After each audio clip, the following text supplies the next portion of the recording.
And we are back. The big one tonight. Gabon versus Ghana. It's the live watch along. Big up everybody that's been supporting us throughout this whole Afcon tournament. Got my guy Rich with me. What are you saying, my bro? I am nervous. Hey, Real talk, I'm nervous. the nervousness is here, bro. It's settling in right now. Ghana need a win. It's do or die. Yeah. It's do or die right now. If Ghana don't win this game, they're gonna need a miracle to get out of the group. Morocco pretty much have sealed their place into the knockout stages with a win against Comoros 2-0 earlier on this afternoon. And obviously Gabon also beat them in the game against Comoros, so they already have points. So we have to get ourselves right back into this group with a win tonight, and it should be interesting. 100%. It's a massive game. Obviously, hearing Anthony Buffo's speech, hopefully the players took that on board, man, because it got me pumped. Me pumped. So, like that, make sure you like this video and subscribe to both channels because we're co-streaming right now, myself and Rich. So wherever you are, if you're on Eagle Eye Football, subscribe to his channel. If you're on Pros Only TV, subscribe to my channel. And yeah, make sure you share this out with your friends, your family, whoever else is out there that's watching it. But big up everybody that's been supporting from the beginning of the tournament. We're going right through to the end. 100%. Right to the final and everything like that. But we're going to get through the lineups right now. Let me just share the screen real quick. And here are the lineups for you right here. There we go. Let me see if I can zoom into this a little bit. Just give me a second. Let me zoom in. It's a bit too much there. I feel like that's it. That should be good. Let's start off with the Ghana team first. So you got Wallacott in goal. You got Yedon right back, Alexander Jiku and Daniel Amate at centre half. You got Baba Rahman at left back. You got Daniel Chare in midfield. He plays for St. Pauli in Germany. He comes into the side. You got Idrisu Baba who plays for Mallorca in midfield at the base, and then you got Thomas Partey, Arsenal's own, right there midfield, and then up top is Andre Ayew, Jordan Ayew, and then Kamaldeen Sulemana as well. What do you think of that team, Rich, man? It's a bit there's a couple of changes in there. You know what? I don't mind the changes. Anyone could have been hooked. Yeah. Anyone could have been hooked. I think Paintsil is a bit harsh. That was a surprise, though. Yeah, him coming out the side, he played well in the first game, so I'm a bit surprised that he's come out. Nearly scored as well. Yeah, I'm a bit surprised he came out because there was probably worse performers on the day. To be fair, against Morocco, I'm interested to see what Daniel Chare has to offer today because, to be honest with you, I've not seen much of him, but according to some certain stats, he has been involved in like a lot of assists for St. Pauli this season. So I'd be interested in what type of creativity he has in the midfield because we're lacking that a little bit. And I think this may be a bit of a balance now because there was a bit of an onus on Thomas Partey to run the whole midfield, the midfield basically, while Baba was just using his like energy to just try and mop up in behind. So this might like mean that there's a bit more responsibility with Chare here to attack or to get involved in the attack. What do you think about that front line though? Do you think it's gonna work today? Well, Jordan Ayew's just got to stay wide and drive. That's the only joy he's going to get, to be honest. Like I know, obviously, as a Palace fan, in the last month we've seen him do that, and he's done that well. So that's what he's got to bring in. But we'll just have to wait and see, man. I'm nervous. I mean, when I see Andre Ayew, when I see what he does, like he does like to drift. So he will come out, he'll start off wide and he drifts inside. So I'm trying to see some interchanging between the two brothers. You know, sometimes Andre will come in centrally and Jordan will go out wide. I feel like Jordan's not really a guy that can hold the ball up. He's somebody that likes to run at players, and drive at players. So like I'm interested to see how this is going to work, because I don't want it to be a situation where we're too pragmatic and then we're expecting him to hold the ball up with long balls, because that's what was happening in the game against Morocco. Obviously, big game for Sulemana as well. Yeah, because obviously he has to be direct today. Yeah, has to be direct.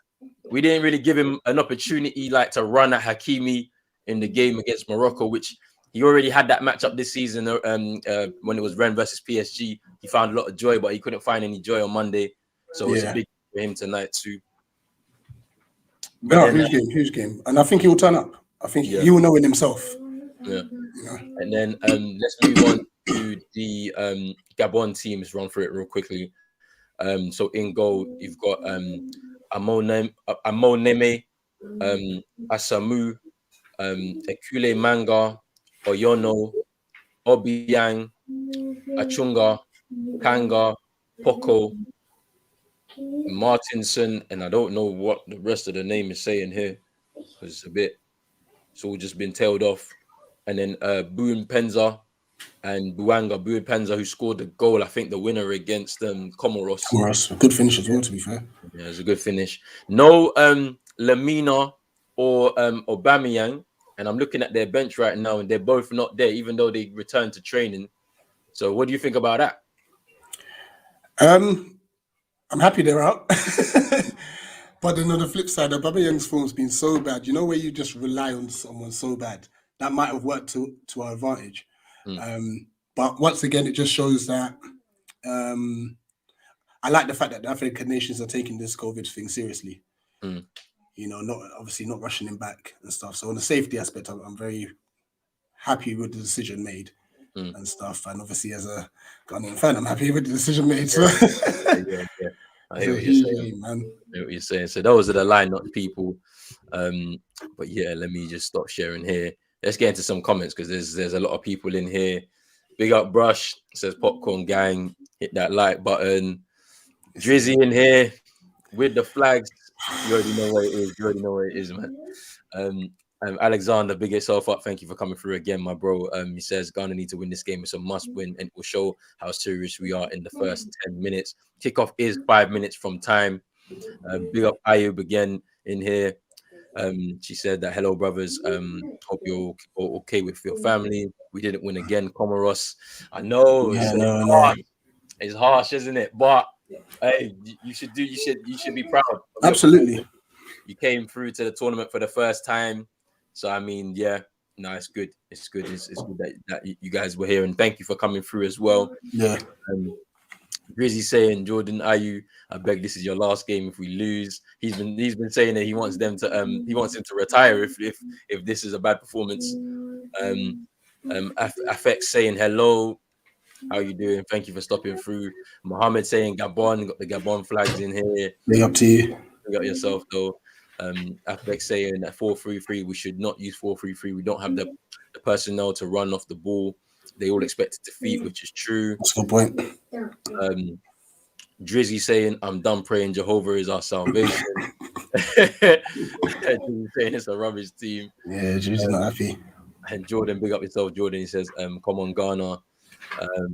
Big up Nate as well. Let's go, Ghana. Love from Ireland. Big yourself up, Nate. Thank you for stopping through. I know you guys got a big game coming up in about an hour's time, just over an hour's time against Brighton. So good luck for you lot.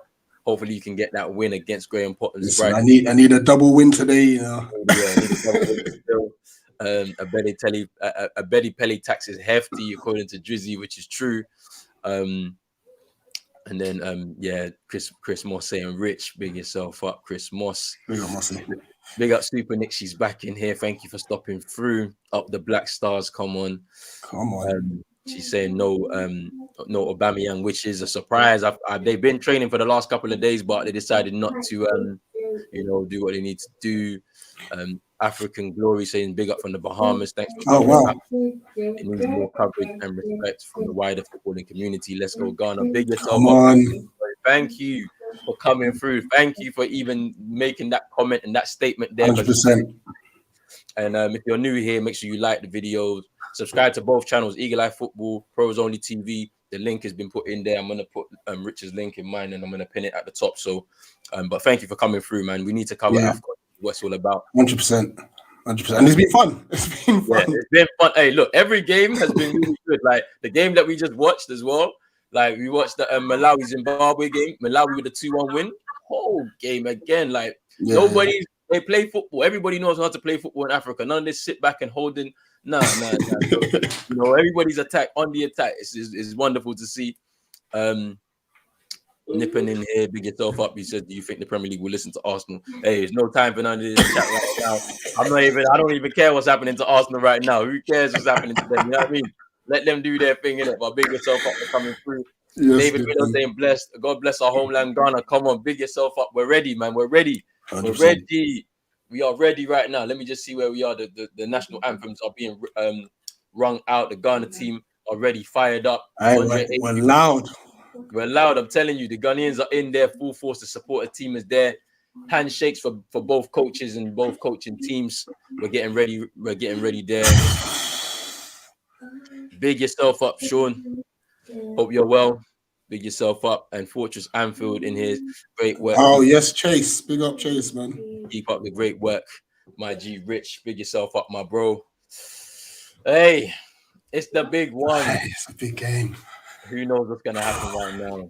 I don't know. I have no idea. It's a big one still. Let's see. Whew. Fam, it's a scary one right now. It's a scary one right now. I need the real Ghana to show up, man. That's what I need. This is it. I need the real Ghana to show up right now because I can't have this going on. 100%. Sam says, "Hey, let's go Ghana. Love from Morocco." Big up to you, man. Big up yourself. Thank you for coming through. I'm loving the fact that the community's Ghana. The community's in Ghana. It's all Ghana in here, man. Let's go. Come on. Let's go. Boy. With our brothers in Africa, God bless Ghana. Ghana flags ringing out. Come on. Come on. Let's see what's gonna happen here.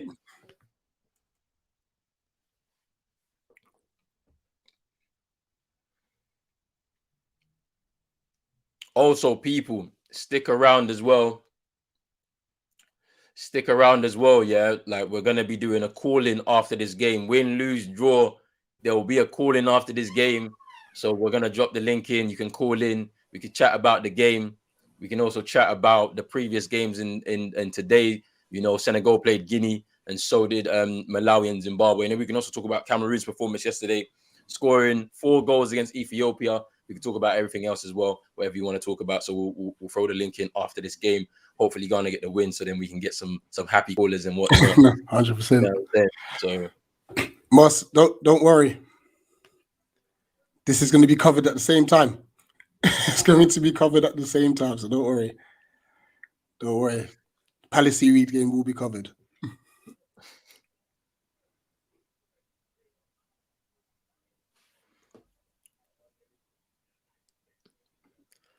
Super Nick saying, no, I big up Isaac. Isaac saying, I peeped the shirt. You lots weren't playing. It's just true. Sean saying, I hope that both win today. Super Nick saying, Ghana about to burn up Gabon. Kickoff is about to happen now. It's kicked off. Come on. And we're off. Ayub saying, Rich is so scared. I see, brother. Don't worry. African Glory asking, what's up with Kudus and Salisu? Kudus came back into the squad today. He was released from Ajax, so he'll be available for the final group game against Comoros, which is on Tuesday. Salisu, on the other hand, he's not available for selection for Ghana. He's rejected call-ups previously because of an issue between himself and his entourage and the Ghanaian FA. So unless that's resolved, we won't see Salisu play for Ghana anytime soon. Bad Boy saying, I'm back to support my Ghanaian brothers. Big up yourself, Bad Boy. I know tomorrow you guys got a big game against the Sudanese, so we'll have to wait and see. We'll be on the channel cover it. My guy Banks from the final third will be here as well to give you the Nigerian perspective as well. So that should be good. And then Isaac saying Palace playing an hour later, yes, and Rich will be dipping in and out, if you know what I mean. So yeah. There's Gabon on the attack now.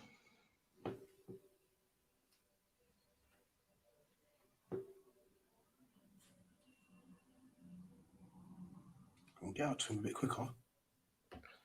Yeah, there's Baba. He's trying to. It's a dangerous crossing there. Oh, wow. Amate with a good header there. Back out, but we need some closing down. And Yedom just heading it out.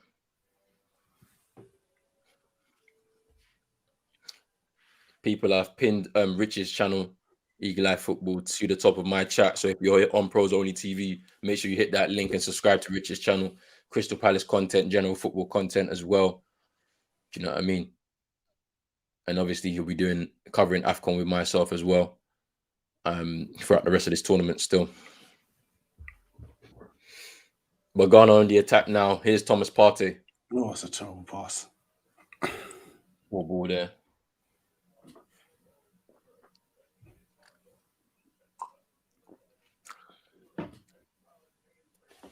Do you know what the crazy thing is? A draw won't be the worst result. It won't be, but then we'd have to beat Comoros. Yeah, we'd have to beat them, but it's one of those where Morocco haven't played well at all in the tournament still. They haven't, and I expect Gabon to actually expect them to beat them. They need, because they'll need the result as well, and you just never know what happens. I'd rather us get the win, and then we got Comoros on Tuesday, and then we can just get through, and then that's it. Then we'll see who we face. I don't want to face Cameroon in the next round. That one I don't want. Because home fans, with the way that they're playing, I can't. My heart can't take it. The way come on, we lost the ball now. Come on, recover, guys. Recovery. It's a really poor start to it. Really poor start. Ooh, it's a foul actually. Yeah, GQ just coming over. We got away with one. Yeah, we definitely got away with one here.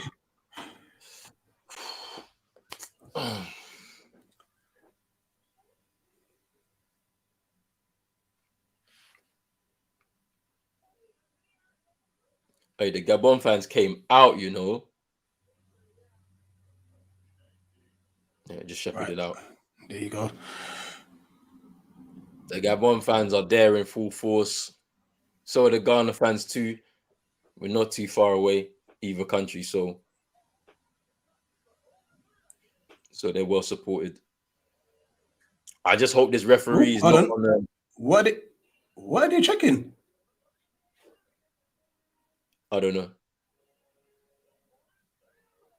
I hate this referee. I think this referee's from. Drizzy said that he was from from South Africa, apparently, isn't it? South Africa, yeah. I think it's South African referee, so you already know it's gonna be a madness.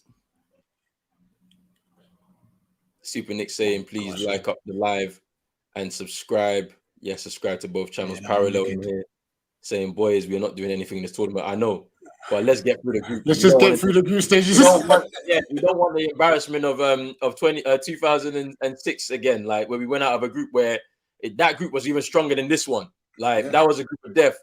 This wasn't that strong. Morocco, they got some names in there, but they're not the best side. And then Gabon and Comoros, don't forget we've beaten Gabon in the tournament before. They shouldn't be beating us. So let's see.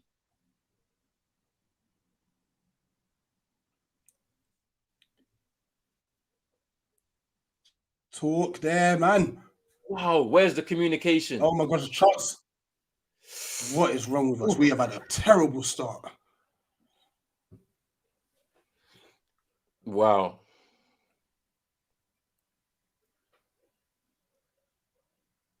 It's a great block. And there's GQ again with the block, but wow. Ghana needs to wake up, man.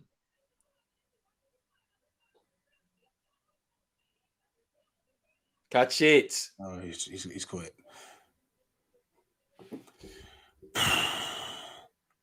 Wow. Look at that lack of communication there.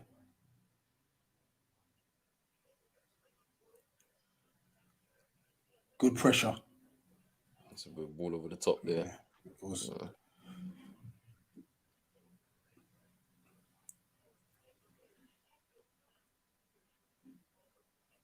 I told you. You see where Jordan Ayew is playing.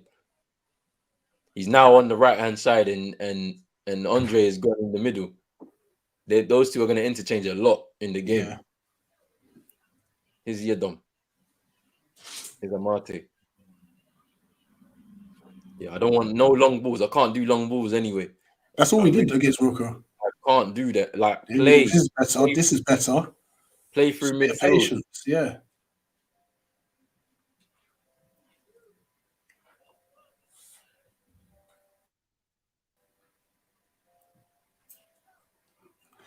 Throw in Gabon. Wow. Bad boy saying that one almost scored.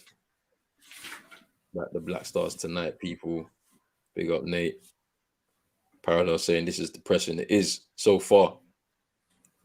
It's a foul by Idrissu there. Gabon don't need over. That's why I was hoping he did come back to disrupt it. Yeah. The team won. The team won. So you bring in someone that you have to play for or play to or play through. Do you know what I mean? And it disrupts the way they play. It really does.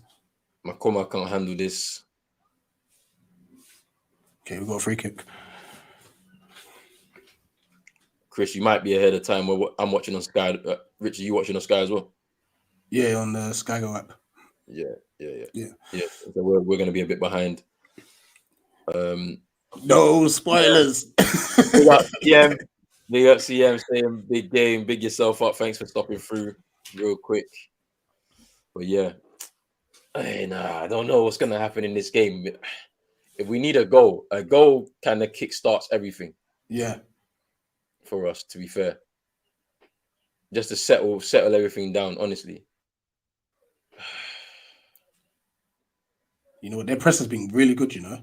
And it's not like it's based on their shape as opposed to a heavy, like, fast press. We've got to now try and find a way of pick. Oh my gosh.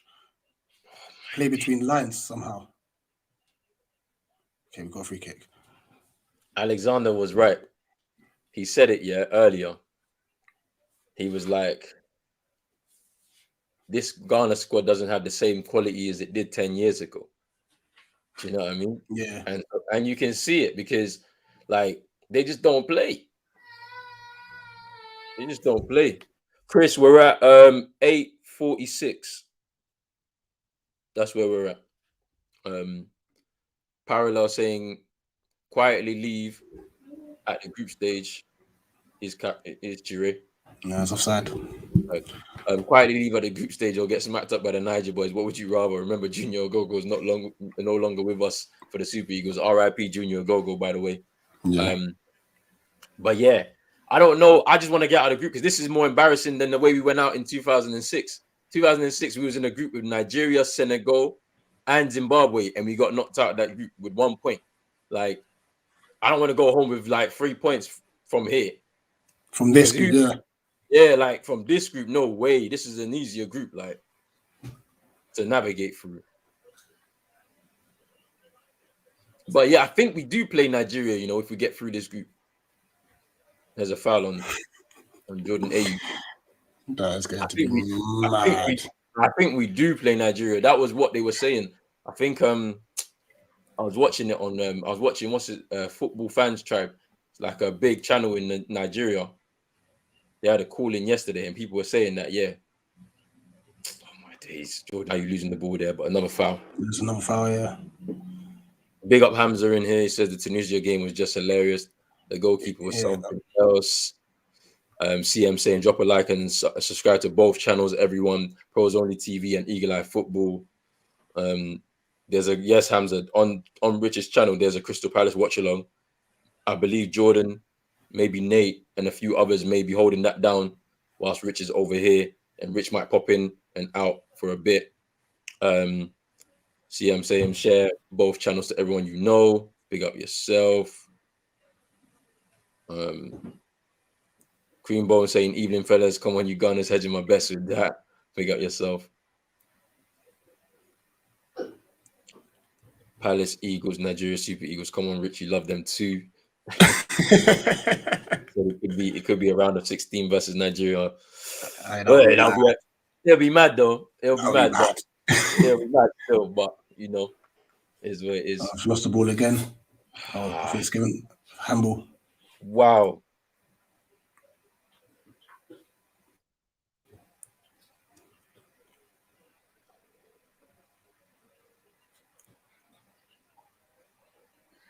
Hey!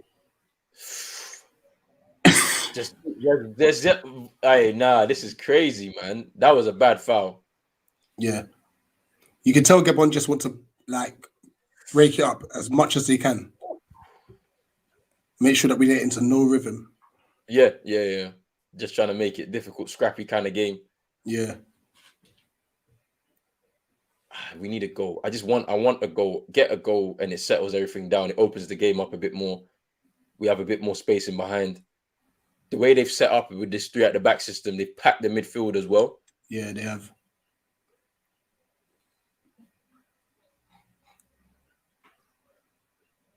That's a bit better though. We're moving it a little bit better now. Obviously, Gabon know that the danger man is there. Sulemana, yeah. But we need to vary it a bit more. We can't just go down that side. You know what I mean? Yeah, one side. Yeah. That's better. It's a fine day. Go for the fine feet. Much better. Just need movement. Yeah. Need movement.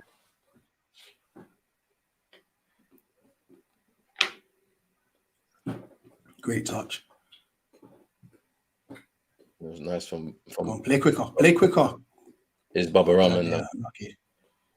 There you go. Okay, now I feel we've settled now. We've settled after that.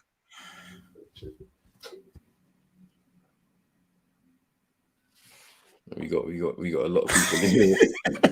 Parallel saying it's actually long.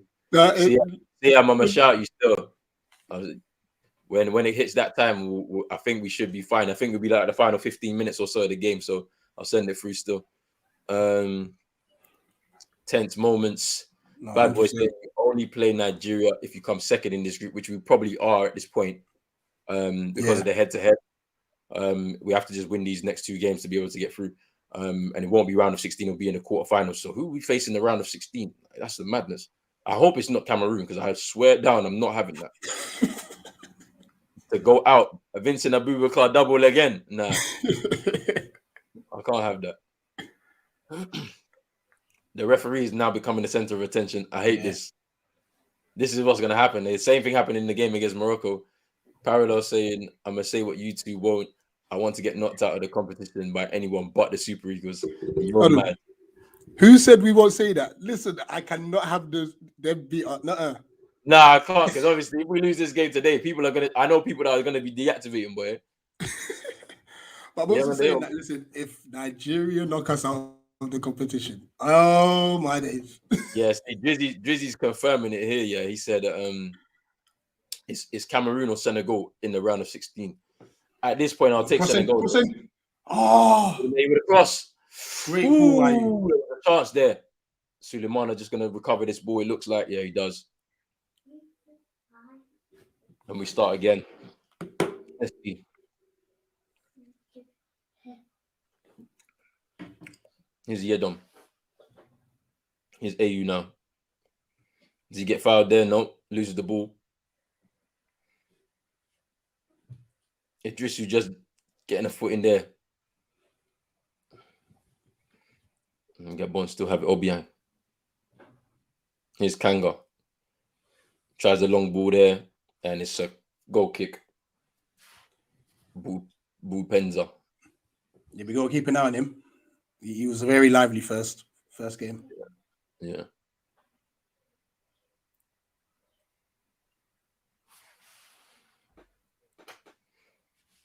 This is so much better.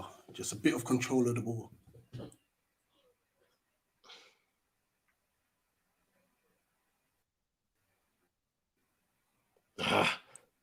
Good. Don't overplay. Just pass the ball. What are you doing? Go on, Andre. Oh. Jordan in. There's Jordan here. Here's Chiré. Pass the ball, man. You don't need to shoot.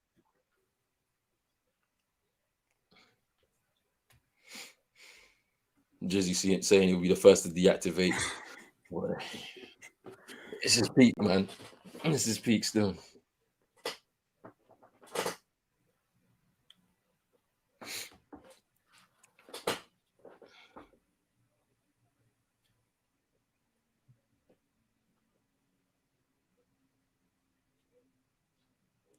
I have to do with these nerves for 3 hours of football today, you know.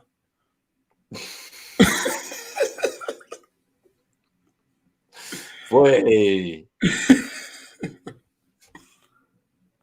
Okay. So Bad Boy is giving us the he said if you come second in this group, you'll either be facing Cape Verde or Burkina Faso. By the look of things, it'll probably be Burkina Faso because Cape Verde's last game was against Cameroon. And then it's a potential of a Nigeria. Go on, drive.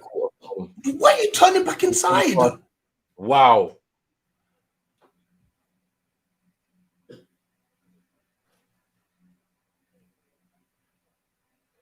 Jordan, are you just weak in the tackle there? Here's Amate. Good Amate, superb.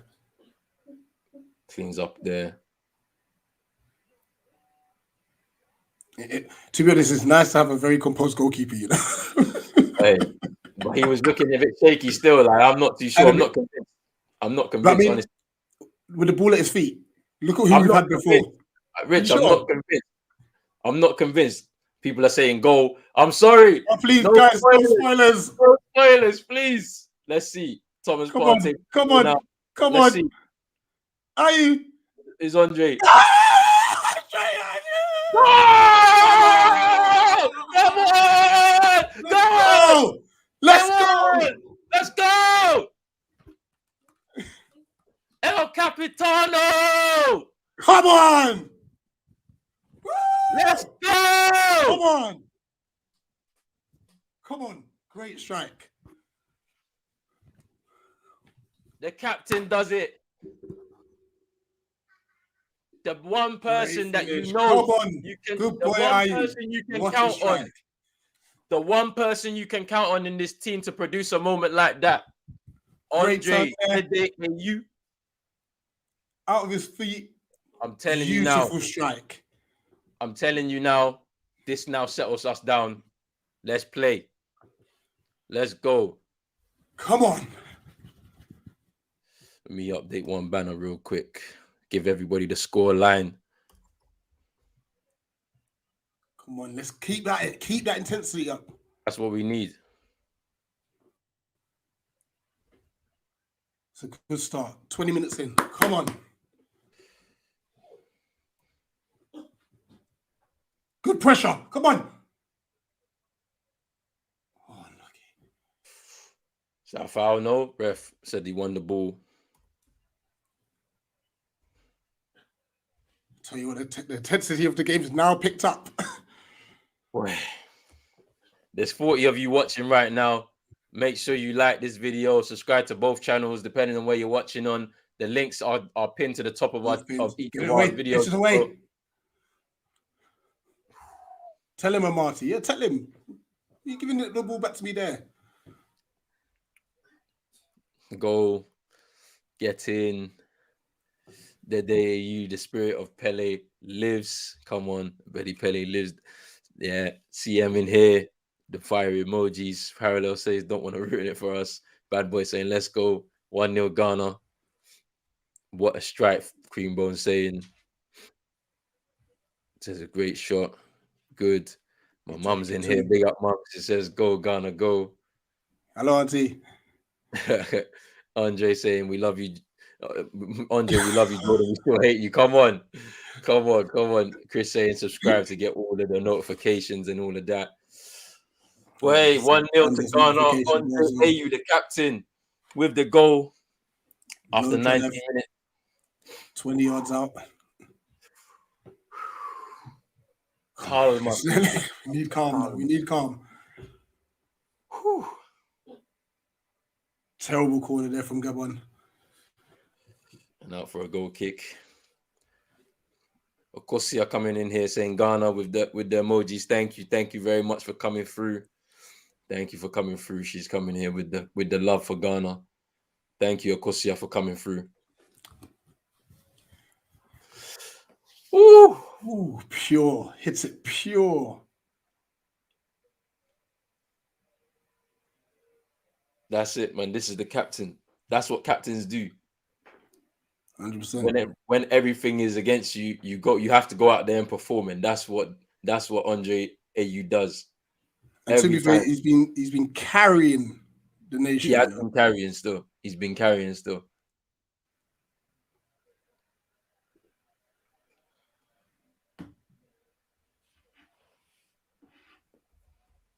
See him with the flags. Iram as well with the flags too. Thank you for coming through, showing love to Ghana.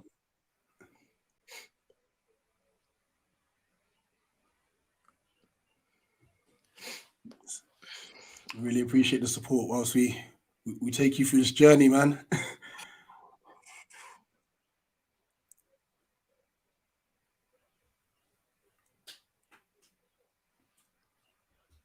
Drizzy saying that goal reminds you of Andre Ayew goal in the FIFA World Cup under-20 World Cup in 2009.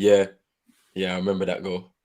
That tournament was a good tournament, Drizzy. If you remember it, it was a very good tournament. Dominic Adaya with 8 goals, I think. Good boy, Jordan. Good inception. Don't waste it though. Well, I told back. you, don't waste it. I told you, don't waste it. That's better, boys. Play. This is what we want. Play. This is it. Enjoy it.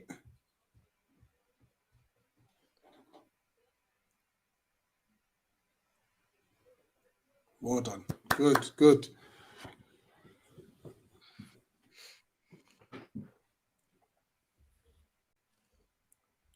Bad boy saying probably the best goal alongside Ivory Coast, Max Gradel's goal against Equatorial Guinea. That tournament, I was crying in tears when we beat Brazil. It's true, isn't it? That was a big get. We did very well in that tournament. We were on fire in that tournament. Nana saying, "Come on, Ghana, big up yourself for coming through. Thank you. Welcome, Thank Nana. you for coming through. Welcome." Here's Gabon on the attack. Aubameyang coming forward, block.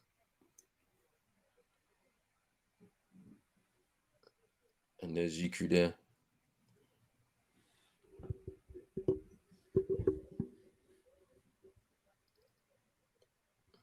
GQ with another clearance. That's a foul.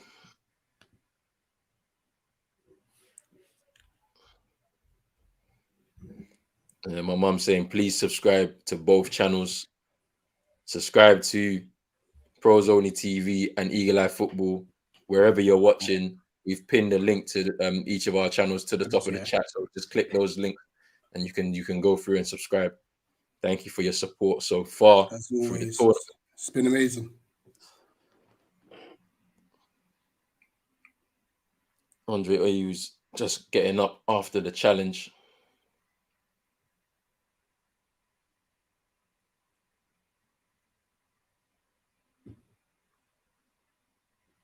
Here's Yedom. Here's Amate. You see this Amate guy? He's a right back. He's not a centre half. Chire just trying to chase him down. No need to foul there. Fouls him, but it's okay.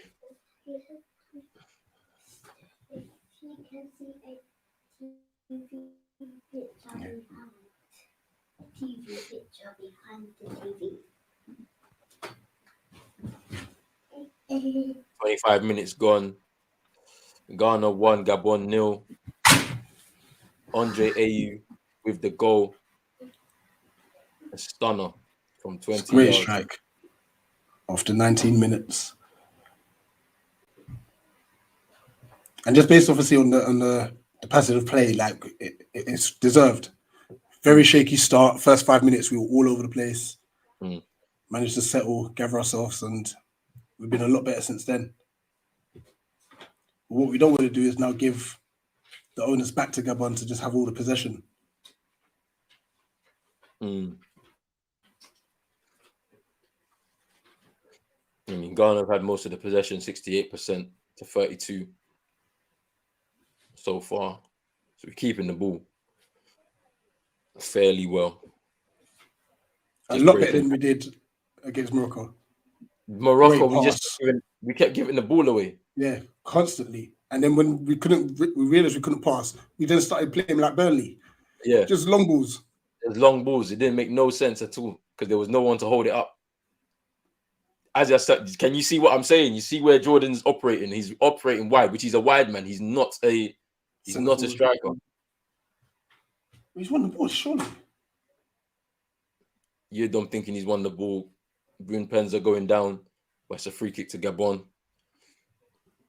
Thoughts on the game so far? He's won the ball. He definitely won the ball there. Won the ball and then follow through he hit. Anyway, yeah. In terms of the performance so far, yeah, as Rich said, Ghana started off very shaky. First 5 minutes, we were all over the place. Settled down in a bit of passing. The goal has definitely settled us down a little bit more.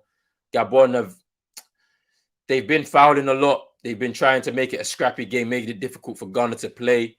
I feel like Ghana are not being as pragmatic as they were in the first game. I don't understand why we decided to go with that. I know that Morocco have a few danger men in the forward positions, but honestly, they're not really a threat like that. And so I don't know why we decided not to be open and expansive, but we are here. Yeah. 1-0 lead, well deserved so far. In behind. Cross in. Oh, he's got to go in front of the defender. Cross.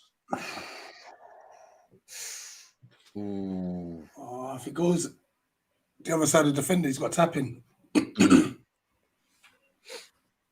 Gabon on the break now. On the break, yeah. Get out to him quicker. No one's watching the overlap. That's Jordan. Run. We are lucky there. Jordan's just let his man run.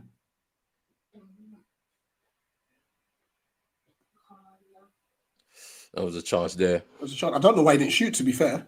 Yeah, he should have just shot. As you look here, there's Ayew, just let him go. Superb header up, by the way. Yeah, Mate again. Manchester Main, you're saying I was driving back home hoping Ghana doesn't score until I start watching so I can see you guys' reaction. Hey, look, we're good. We saw the goal. Just rewind. My headphones went flying. Drizzy saying this game's gonna have a red card. The tackles are flying in, and then Kanga is a baller. It's the only player you recognize. Snap! I need to even turn off notifications on for the Palace stuff. I get so many notifications. Let me turn that off.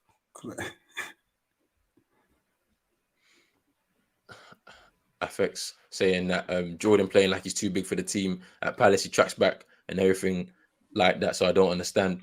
That's what I'm saying. Like I don't understand. Great point. But like, you know what it is though? Do you know what it is though? It's the Abedi Pele tax, because when he goes to Ghana now, he's the big man there. Like, so at Palace, he's a small boy. That's the way it is. He's a small boy at Palace, man. Let me turn off notifications there for that one. What's the other apps I've got to turn off notifications for? The Palace app. And then live score as well. I don't want no spoilers. There we go. I've turned off all notifications.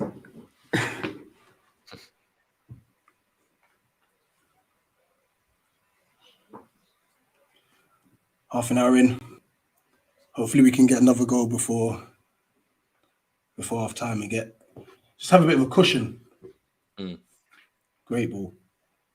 Sometimes you just got to click. Andre.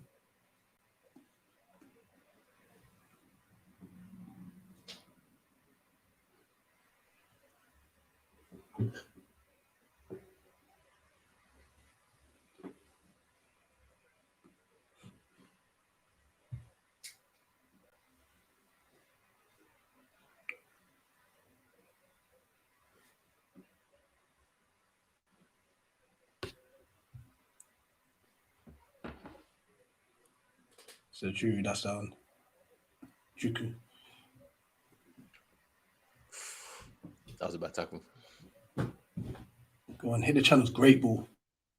Partey with the ball out wide to Sulemana. I say that as well. Great idea, Yeah. wrong execution. That's what I should have said. And Andre Ayew is greater than Jordan Ayew. That's what we already know. That's facts. So for Ghana and just generally as a player in their careers so far, Jordan, that's much better. Track. Much better. That's it. You have to work. You're a small boy at Palace. You're a small boy here. Do the work.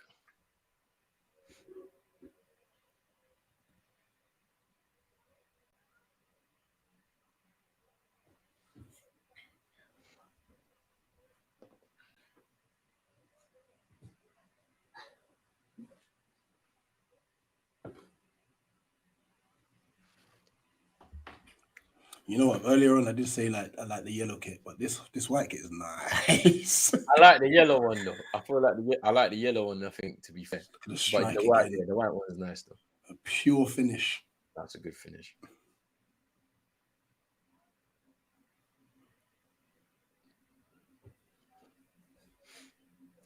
Affect saying, to be honest, you should just let Jan on the bench just in case. Which Jan? Because Felix Afena-Jan is not here. Yeah, he's not here. He's he wasn't able. He didn't make the squad, the final cut. Thomas Partey out here performing well. In the meanwhile, Arsenal are trying to replace him with Barca and Juve flop Arthur. Joseph in here, big up yourself. Thank you for coming through. Our Ghana squad is crap compared to previous years, which is true. There's no quality in our squad anymore because the FA are messing around with the way we recruit players. Look at the way the Nigerians are recruiting players, even Ivory Coast. Yeah. Like, look at the way they're recruiting players. You know, that players that aren't born in the country. Yeah, and they all want to play. Drizzy saying he's getting bored. We got players that want to play for us, and they want to hold them hostage. Hold them to ransom. It's mad. It's mad. Drizzy getting both jerseys next month. You're saying Baby Jet is retired. He's not coming to play for this team. I still haven't forgiven him. They're saying our coach Milo is a 1-goal project coach, so this will end 1-0. Well, probably. Let's hope so. If it's 1-0, then we win the game. I'll take that. Yeah. And Parallel asking, what's the beef between Salisu and the GFA exactly? It was something regarding something like an issue he had, like a personal issue that he may have been asking the GFA for some help, and the GFA basically refused. And this was several years ago.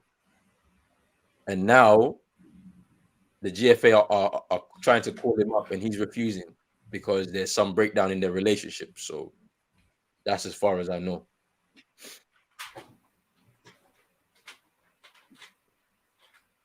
Which Ghana players weren't called up from Europe? So Felix Afena-Gyan is at Roma. He was in the squad, but he's back at Roma now. I don't know who else though. I'm not too sure who else from Europe, as far as I know. There probably would have been a lot of players, to be fair, but they're just not in the squad at this moment in time.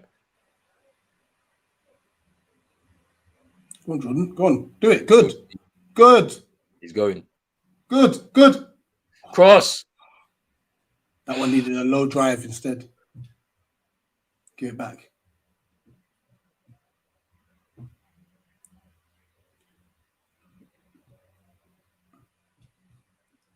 It's Partey.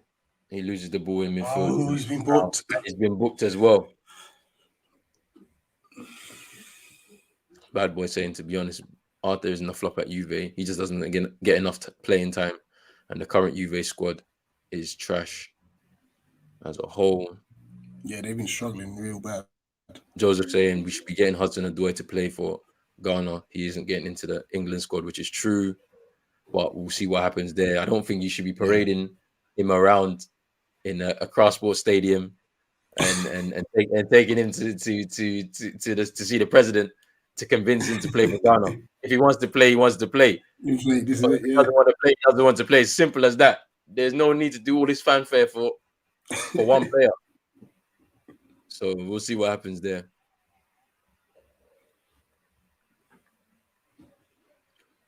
I didn't know that Wijnaldum was Ghanaian. I didn't know this.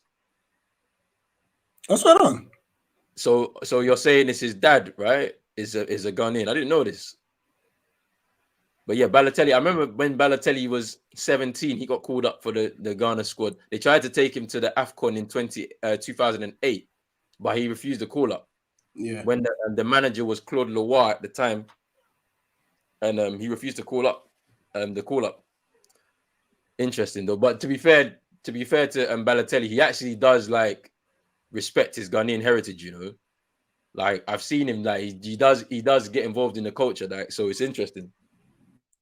As he's grown up as a man, like he's been able to same with Memphis as well. Memphis, yeah. Like I think the two of them, yeah, like specifically, they've tapped into their culture, which is nice to see as they've grown older. Well, that's a shout from Parallel. Ianaki Williams. He said he had a weird reason why.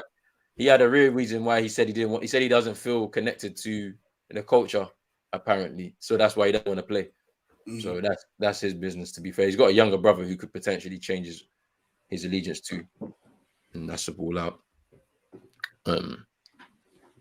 Affect saying that Callum should be in this team. I don't know why he's stalling playing for England. It's not a probability, which is true, but we'll see what happens there.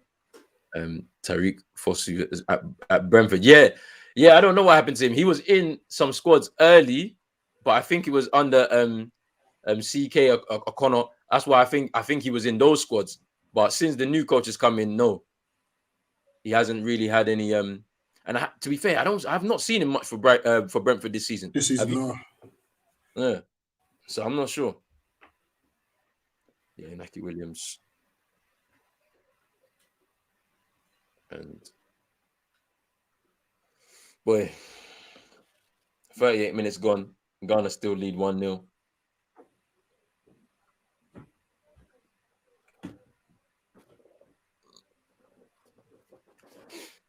Yeah, game's got a bit scrappy again. But we'll take that for now whilst we're in the lead. Trust me.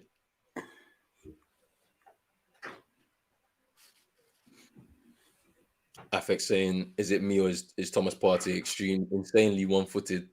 I think so, you know. I don't think he can play both feet like that comfortably. Big up Luca. Yes, Luca.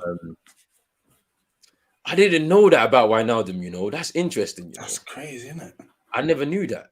That's interesting. I might have to do some I might have to do some research on that one, you know. And then African Glory say Italians never fully accepted Balotelli anyway, despite his accomplishments. Yeah, I wonder if we ask him again now, may he think he probably would.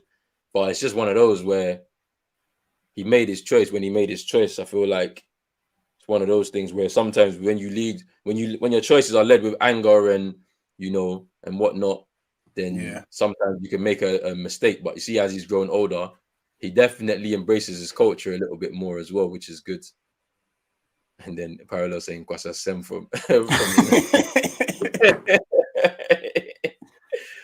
okay. Alfonso Davies. Yeah, he was born in Ghana. But wait, his parents are from Liberia, I think. If I'm not mistaken, or are they Ghanaians as well? I don't know. That's why I'm not too sure. I'm not too sure. Yeah, I think it might be his parents from Liberia, but he was born in Ghana. Oh, he was born in Ghana. Yeah, that's why. Yeah. But he's a Canadian because they moved to Canada.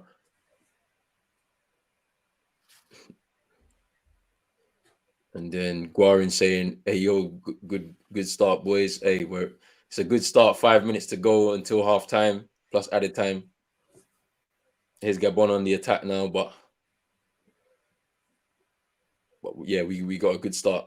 100 AU. with a great finish after 19 minutes. Yeah, Joseph saying his parents were refugees from Liberia. And then African Glory say Davis' parents Liberian, but I think born in Ghana, which is the story. Yeah. He would have been good, to be fair. He would have been really good. Do you know what would be like mad to find out? Like, let's just say, obviously, just all the different African nations and the team that they could have had based on obviously other players playing in different. Yeah. And try to see who would have had the stronger side, because like the Algerian side would have been mad. Yeah. Like Zidane, Benzema. Yeah, that's true. You know, I mean, I know Mbappe is Cameroonian. So that's a madness. It's a free kick to Gabon now. It's true. France will be finished. France would actually be finished. And a free kick gathered by Wallacott. Afex saying, "Don't sleep on us Canadians. We're showing up at the next World Cup still." Yeah, potentially. Which is true. Yeah, they've got a decent squad. Gabon are pressing Hard. And it's a foul. It is a foul, though. Yes, she just stamped on the Drissu's leg there. Drizzy saying we need a second goal. Joseph saying Welbeck is Ghanaian too. It's true, but they did him dirty as well, you know. He came on in a game against Ghana at Wembley to get his cap. And basically from there, he couldn't switch allegiance, which is mad. Yeah, and just confirming that Alphonso Davis' parents are Liberian. Yeah, him and Lamptey would have been on the flanks, would have been nuts. Yeah, which is true. France will be done. Manuel Sama saying that Mbappe and Titi are Cameroonian, which is true. Jamaica and Senegal's team would be crazy too if everybody who's eligible signed on, which is true. Cream Bone is taking the piss here. He says, any chance that Xhaka is Ghanaian for these Afcon? He'd easily get away with his tackling. Yeah, the rest will let it go. Yeah, they would have let that one go, to be fair. Pogba would have played for Guinea. Why are we slow passing it out the back? What happened to Lamptey? Apparently, another issue with the GFA. I think it's a money thing. The FA are asking people and their entourages to pay money for their players that they're representing to play for the national team, which doesn't make any sense. That's a terrible clearance. Good, Jordan. Well done. Yes, Jordan, how are you now? Better from you, Jordan. Come on. And you do. Book him. Put down. That's a booking as well. That's a booking. Yeah, it's a booking. Superb, Jordan. Well done. Just relieve some pressure. See, Andre there to back his brother as well. Like, hey.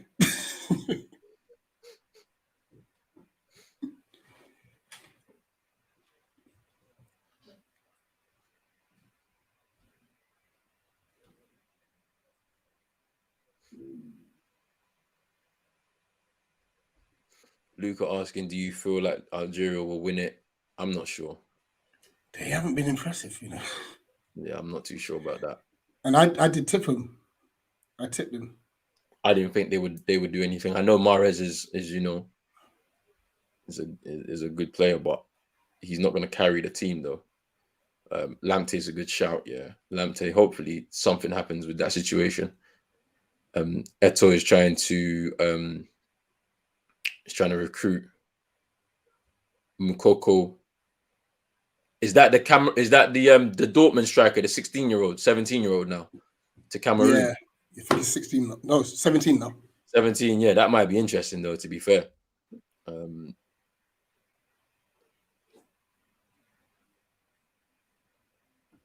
Good, keep pressing. Feels like Jamaica are doing a really good job with their diaspora. Gone in to fix up fair play to Jamaica. Sean, the score is at the bottom of the screen, so you can see the score right there. It's on the banner. Andre is asking to be careful. I should be careful. He's asking to be booked. Joseph asking KG link up for the next Nigerian game. I don't know about that. The game is tomorrow. So It's that might be too late, but like I've reached out. I've reached out, so he's gonna hopefully fingers crossed he'll be able to come on one of the games, Nigerian games. Yeah, that's calm. Should be interesting still. Afek saying, imagine Prime half time.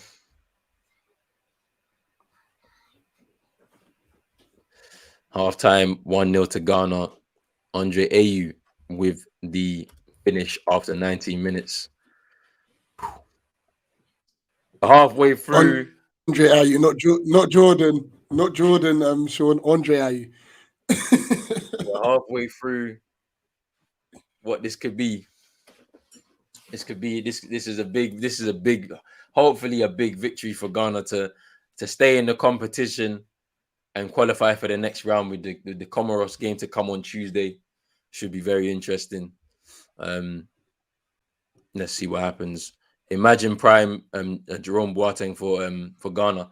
Boy, I mean, don't forget they did play against each other. Prince and Jerome, they played against. Yeah, it was crazy. It was crazy.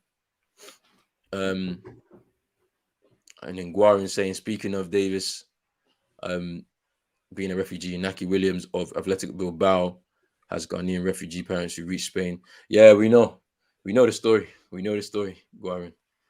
We know the story, my bro. Super Nick saying that Jamari Gray's citizenship is incoming. I've seen that news today. Yeah, he's on his way. He's on his way to switch to Jamaica, which will be good for the Jamaican national team. And they got a World Cup coming up, so it should be interesting. Should be. Big up Augustine all the way in New York. Hope you're well. Thank you for stopping through. Let us know about the Ghana performance so far. How have you felt it's gone? Been a very scrappy game. You know, the Gabon players are trying to break up the game too much. Yeah, massively. Stopping us from playing. A lot of fouls.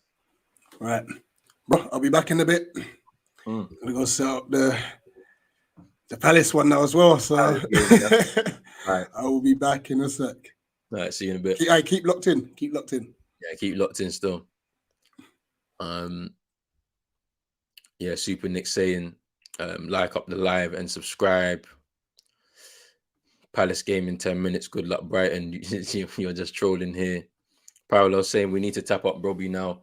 I know Leipzig hasn't been great, but there's a player in there. To be honest with you, yeah, is he's Dutch, right? I think he's Dutch.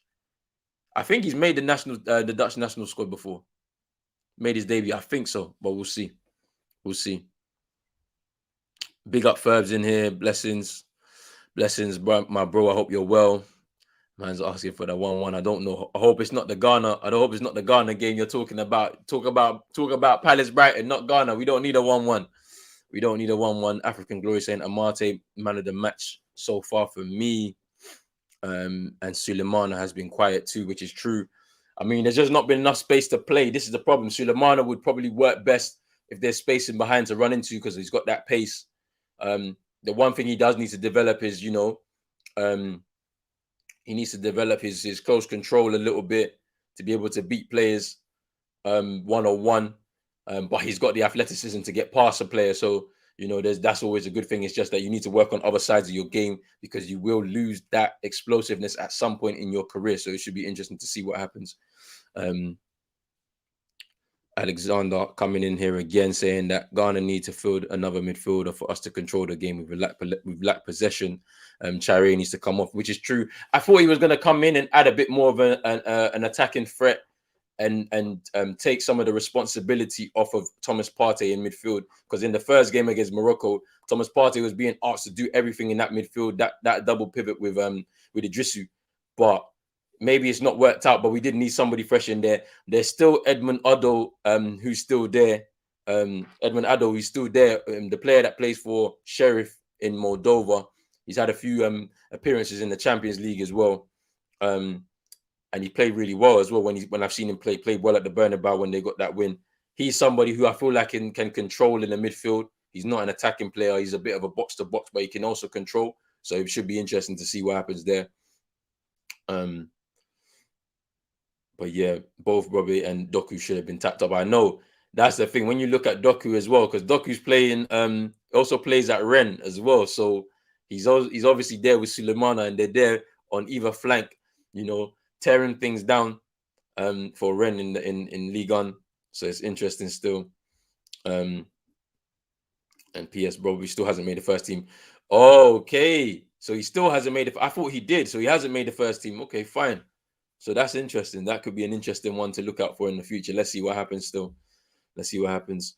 Manchester Man is saying that 1-1 is not a bad result for Ghana. All they need to do is win 2-0 against Comoros, and they make it into the last 16. That's assuming Morocco wins against Gabon. That's assuming. We don't know. I'm going to show us some first half highlights right now. Scrappy game, but there's been chances both sides. That early free kick, that kind of, we got a bit confused there.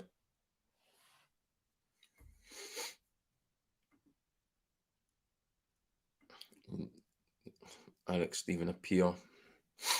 Big up everybody that's been in here from the beginning of the game. Thank you for your support so far. Make sure you like this video. Subscribe to both channels, myself's Pros Only TV and Rich Eagle Eye Football. Ghana are winning 1-0. Andre Ayew with a strike after 19 minutes. Make sure you share this as well with your friends, your family. We're going to be streaming a mad amount of games right through to the end of the tournament. So make sure you're locked in to Pros Only TV and Eagle Eye Football. There's going to be a few other people coming on here as well whilst we're doing all these games. But big up for your support so far. Thank you very much. The Black Stars are about to go into the second half with a 1-0 lead, sorry. And hopefully we can get the win. That kickstarts our tournament. And hopefully we got to do what we need to do in that final game against Comoros to get through to the last 16 and progress in this tournament. But let's see what happens in this second half. Big up for, as you said, the growth is amazing. Thank you. Thank you very much. I appreciate your support every time. It's got to get back to work. Good luck at work and everything like that. Enjoy the rest of your day. Should be interesting. Let's see what happens. Just looking at these things. And then Manchester Man saying the only good thing for Ghana, other than the goal, obviously, is the fact that Gabon have had more chances, have been awful. But they've been awful to taking them. Yeah, which is true. Which is very true. They've made it a very scrappy game as well. There's been a lot of tackles flying in. But hopefully we can settle down a bit more in that second half and play a bit more. I want to see some better football still. So let's see what happens. Let's see what's happening right now. Also, if you're on Eagle Eye Football, there's going to be 2 streams happening at the same time. They're going to be doing the live watch-along for Brighton versus Palace. And then obviously this game is being streamed right now as well at the same time, which is so interesting to see. Well, you know how it goes. So let's just keep it going. Let's keep supporting both channels. You know, it is what it is. Tomorrow as well, we've got Nigeria versus Sudan. My guy Banks from the final third is going to come through. He's going to give us the Nigerian perspective. They played really well in that first game against Egypt. And then Egypt will be playing against, who are they playing against? Let me just double check, actually. Egypt will play against Guinea-Bissau, which should be a good game. Can the Pharaohs get their first victory in the competition? Can Mo Salah get off the mark in that game? And then Sunday is a big day. Gambia versus Mali in the first game. Then we'll be watching the Ivory Coast Sierra Leone game at 4 o'clock. And then in the final game, Algeria versus Equatorial Guinea as well. And that's going to be good. And then we're right back to the final group games in the group stages. Monday, Group A. Both of those games are at 4 o'clock, so it should be an interesting one. And then yeah, we've got so many games throughout the course of the week. The final group games as we finish off everything. So yeah, stay locked in to Pros Only TV and to Eagle Eye Football. Let's see what we're gonna do. Alexander saying if Ghana keep possession, we'll win the game 2-0 to Ghana at the final whistle. Come on, hopefully we do get that result, that 2-0 win. We just need to keep the ball a bit more. And yeah, that midfield may need to change a bit more. We just need someone to control it a bit more. Edmund Addo should be the guy that we should be putting in there. I think let's give him a run out. Let's give him some minutes in this tournament, and hopefully he can come in and control the ball here. Super Nick saying, are we feeling a bit more confident at this stage? Yes, I feel a bit more confident in what I've seen so far, but we do need another goal. Like, we don't want to concede another goal. Another goal kind of makes it a bit more of a relaxed ending to the game. Hopefully we can get it early and really hit them hard, and then we can coast our way to the win. And then we got that final game against Comoros, which you should be able to navigate and go through. Comoros played well in the game that I've seen them in against Gabon, but we've got enough quality, I think, than Comoros to beat them. So we'll see what happens here.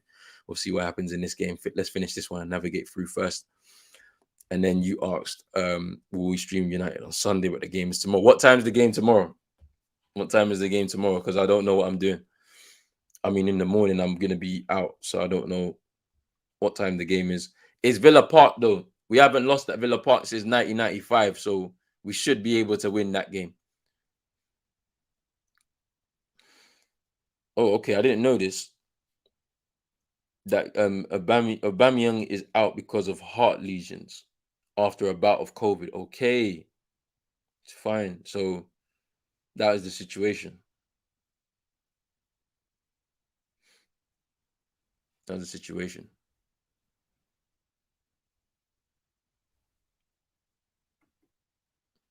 5:30 p.m. our time. So I think we'll be in the middle of the game tomorrow, to be fair. The Nigeria game tomorrow. So I don't think I'm going to be doing that. But United should win. Let's see. They should be able to win, to be fair. They should be able to win that game. It's, as I said, they haven't lost to Aston Villa at Villa Park since 1995. I remember the last time I went to Villa Park was to see United versus Villa under David Moyes, I think. And we won that game 3-0. Don't forget, David Moyes' time wasn't that great, but that was one of the better games he had there. So, yeah, we should be able to do what we need to do. Oh, okay, fine. I didn't know, Chris, but big yourself up for letting us know about the news still. But yeah, guys, there's 104 of you in here. Make sure you like this video. Subscribe to both channels, Eagle Eye Football Pros Only TV. The link is at the top of the chat. So you can hit that link and you can subscribe to both channels from there. And then make sure you share this out with all your friends, your family, and all of that. You know, we're doing Afcon 2021 streams from now to the end of the tournament. So, you know, it's going to be a lot of games, a lot of good football. It's a good festival of football. Great way to start the year. So you might as well follow along with us. And thank you all for your support so far. Alexander saying that a lot of footballers are having heart problems, praying for their health. Yeah, we need some better well-being, like, for some of these players, man. We forget they're human beings as well.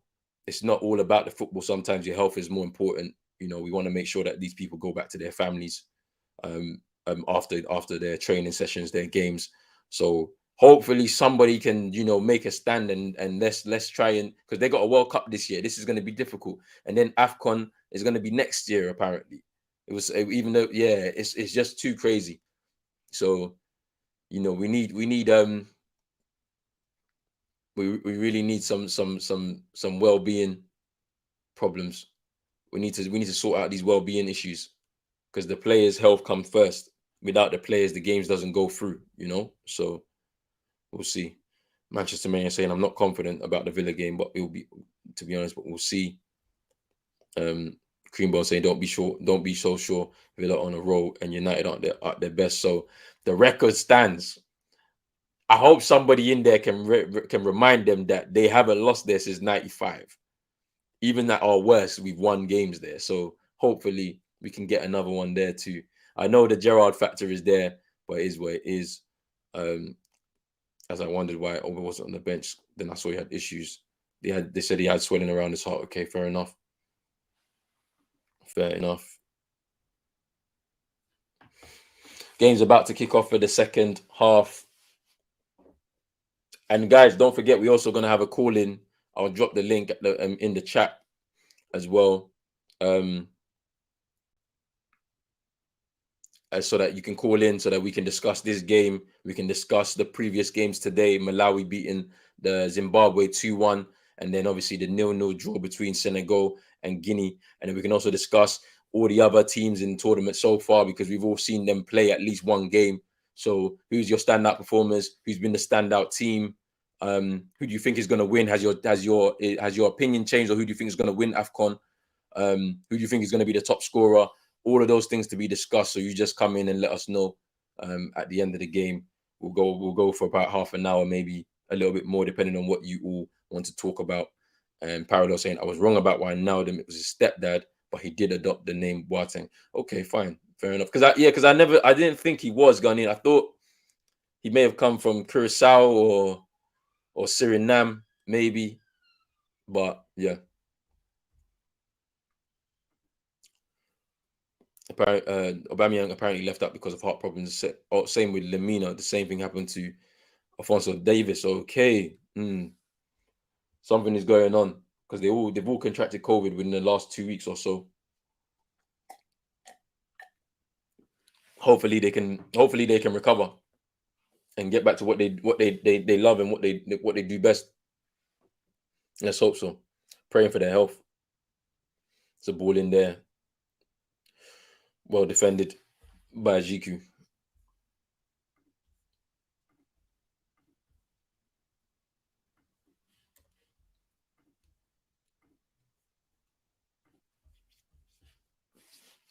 Corner to Gabon. Kanga to take.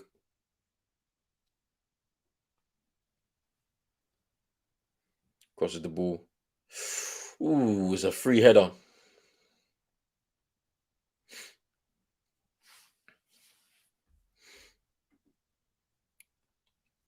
Big up Isaac. Twitter, Instagram, Pros Only TV. You can see the app here. Justice saying Ghana will win. Big up yourself, Justice. Thank you for coming through. Make sure you subscribe to the channel. We're growing slowly. Afcon 2021 is the home of Afcon 2021 on YouTube. Here, Pros Only TV and Eagle Eye Football as well. Make sure you subscribe to both channels. Here's Yedom. It's a good ball to Andre Ayew. Parallel. You're taking the piss. GQ has the most Ghanaian head shape I've ever seen.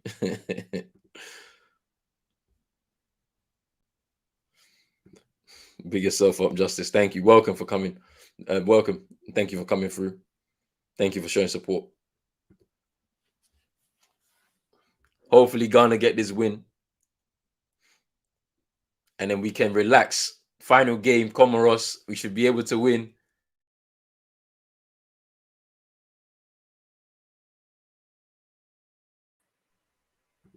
Sorry, people. Wi-Fi connection issues. Hopefully we're good to go. Happened in the last stream as well. We should be fine though. Yes, bro. Can you hear me? Yeah, I can hear you. We're back in. Right, I'm doing a madness. I'm doing an absolute madness.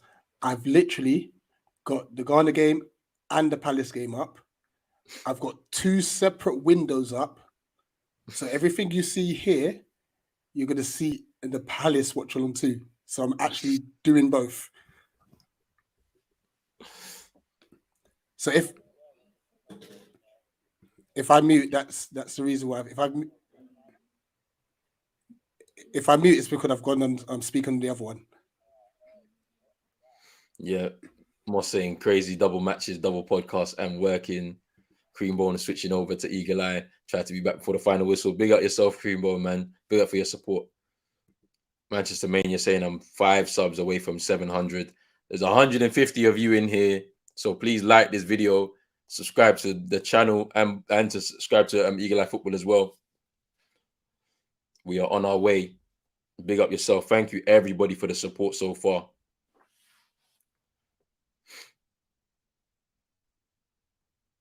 It's Jordan now. He's just chasing. And it's a throw into Ghana. Good pressing from Jordan Ayew there. He's putting in this work.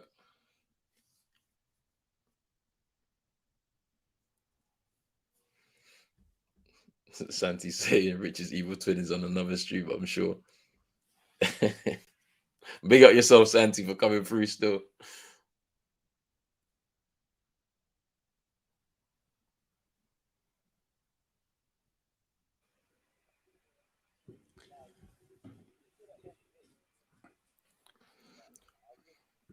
Yeah, Jizzy, he said, I'm finally eating the Gary balls and light soup after we scored. So you relaxed. So now we can eat, yeah? that means you didn't eat the whole day, you know. You were so nervous you couldn't eat. Roller, what time are you on? 49, 46.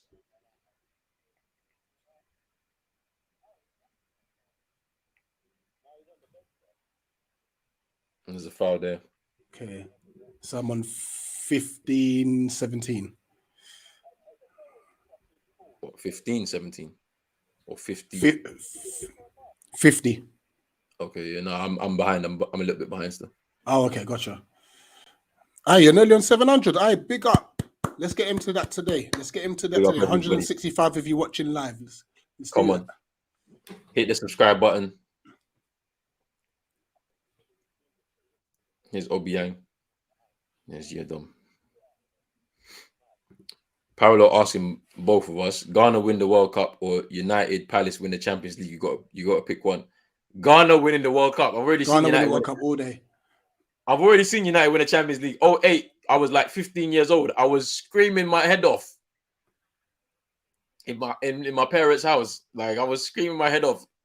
That penalty shootout was crazy. Ghana win the World Cup. We were close, too close. We could have won it that year in 2010. We could have.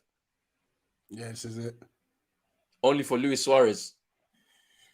Prick. Guys, keep subscribing. Keep subscribing. Big up, John. I'm very happy because my country is winning. Come on. Thank you very much for coming through, John. Make sure you subscribe to both channels whilst you're here. And thank you for the support. Like the video as well, please. 100%. Gabon about to make a change.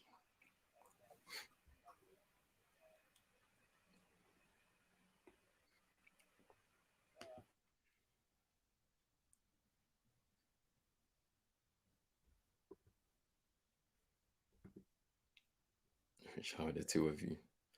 Yeah, Santi, that's what I'm saying. Parallel laughing at that. I'm telling you. Yeah, I feel that. Trust me, 100%. I'd rather see my country win the World Cup than I've seen United win.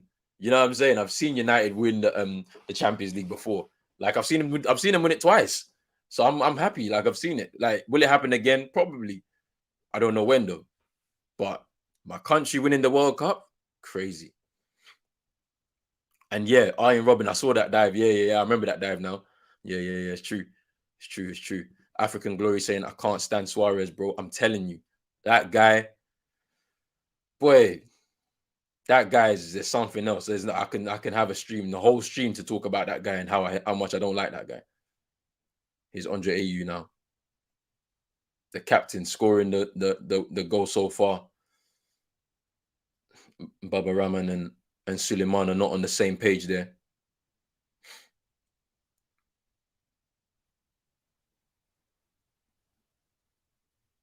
It's a foul by Boyd Penza on Amate. It's a free kick to Ghana.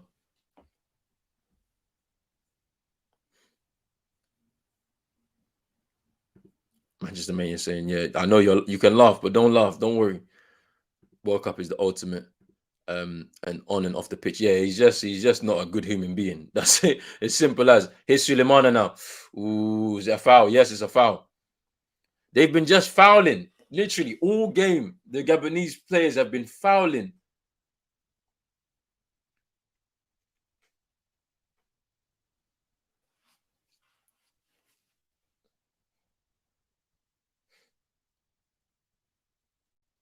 Here's a Jusu. Here's Yedom. Up to AU, but no foul from the referee. Here's Jordan now. Jordan AU. Cross. Corner.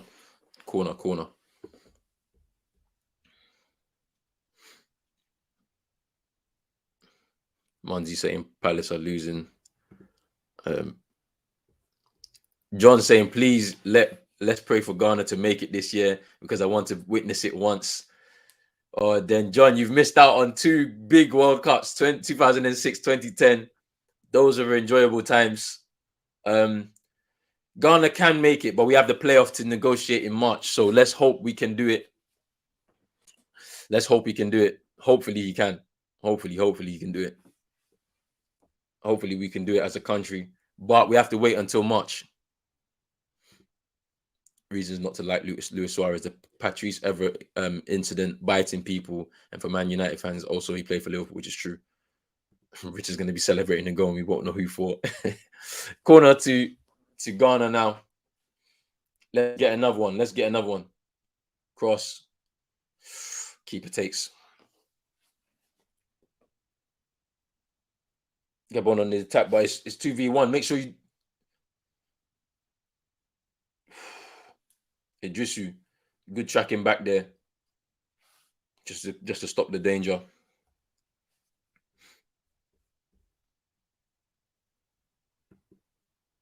Parallel saying, I love the AUs, really appreciate them for everything they have done. Good block there from Yedom.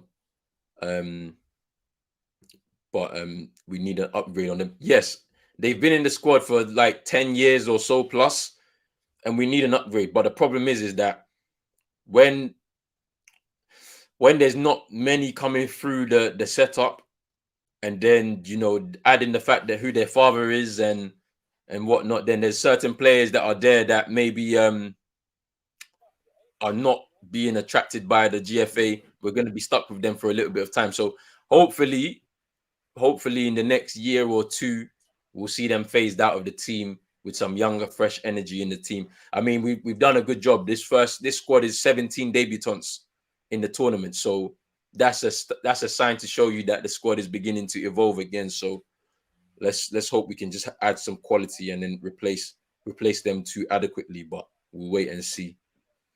Justice Wood saying that I don't like Suarez, the idiot.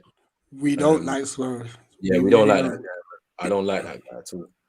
African Glory also celebrating his handball like versus Ghana like he won the effing cup, which is true. Big up Ahmed. Hello, my name is Hamada from Morocco. Hello, Ahmed. Hope you're well. Hi, Roland. You made 700. It sounds by the sounds of it. I've hit the 700. Nippin's Wi-Fi is the 700 subscriber. You're a madman. Whoever you are out there, Nippin's Wi-Fi, you're a joker. I swear you're a madman still. But thank you very much for the 700 now. We're on our way. Very slowly creeping 100%. Towards that mark. But thank you for everybody's support so far. We're only day 6 into Afcon. Can you imagine?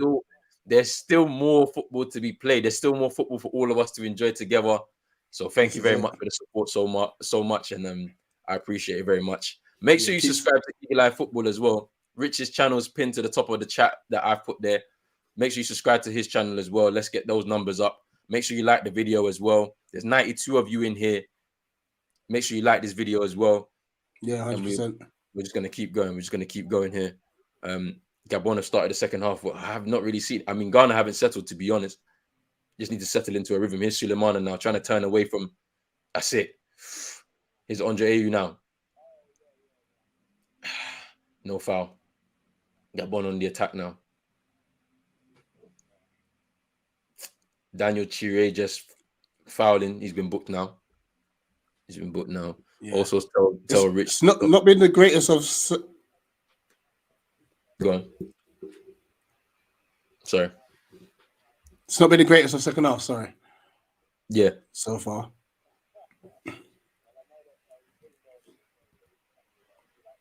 Fair enough. Fair enough. Justice saying that God willing, Ghana will win the World Cup. Maybe one day. Maybe one day. I didn't see this. Let me see this. I'm a little bit behind people.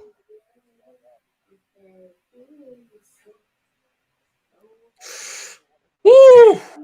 Keepers on board there.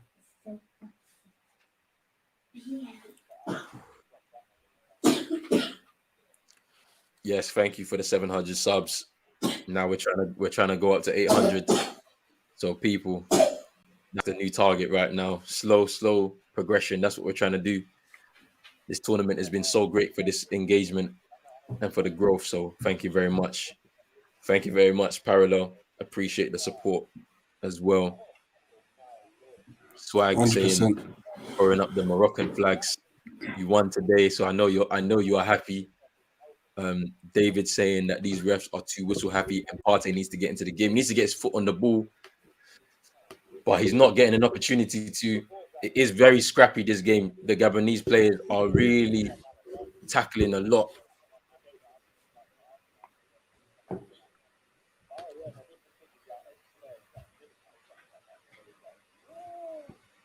Oh, this referee's letting everything go, though. That's a foul as well, isn't it? Yeah, that's what I thought it was. Here's Baba Rahman. Plays the ball upfield. Here's Chire. Here's Idrissa now. Good play there. That's a foul. Come on. They're saying Manga saying he's won the ball, but no. And there's going to be a substitution now. Suleiman is off and Ado on. Okay, Ado's coming on to just provide some stability in midfield. Yeah.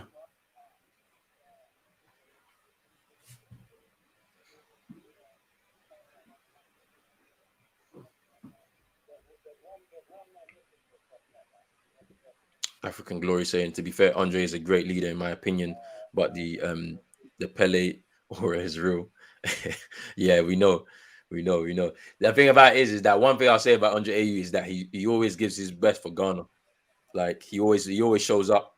From when he was the under-20s captain right through to him making the first team. And if you remember, he actually made his debut for Ghana at 17 years old. Claude Leroy in that home tournament for Ghana in 2008. He did make his debut. It was a very surprising one.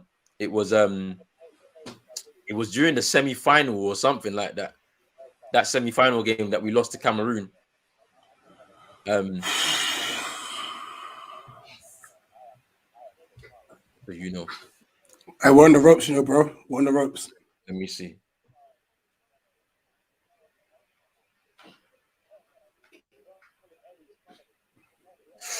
Ooh.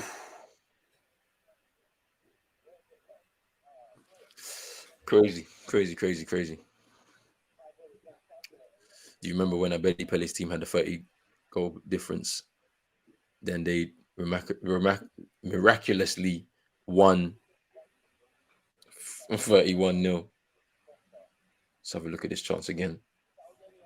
Ooh.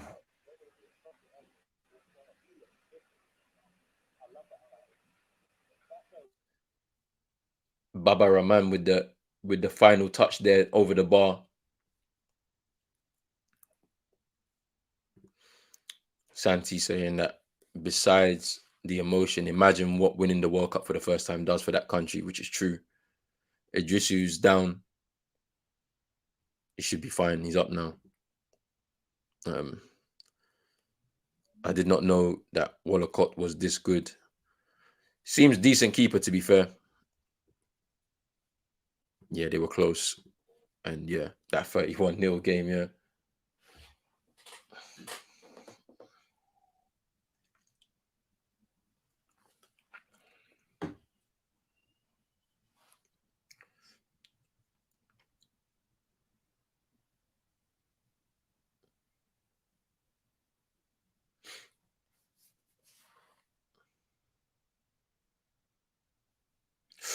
Ooh.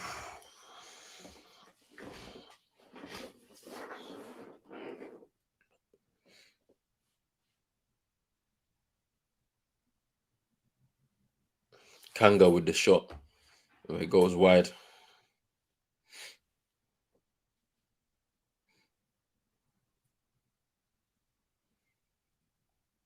It looks like Idrissu's coming back onto the field. It looks like, but it looks like he might be coming off. I don't know.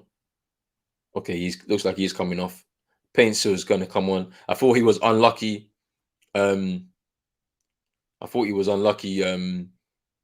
To not start this game because he played well in the game against Morocco, in my opinion, still. So yeah, that was a bit too much.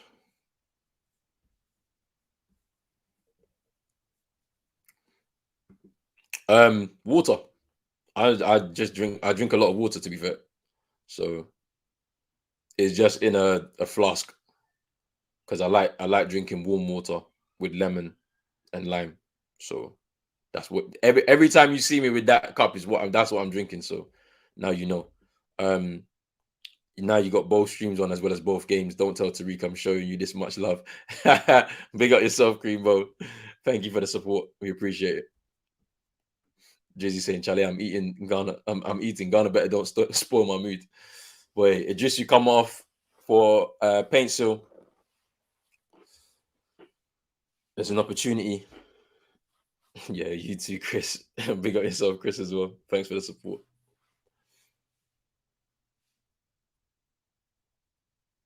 $65 minutes gone. Still 1-0 to Ghana. We're under pressure at the moment. Idrisu is just getting some ice around his hamstring.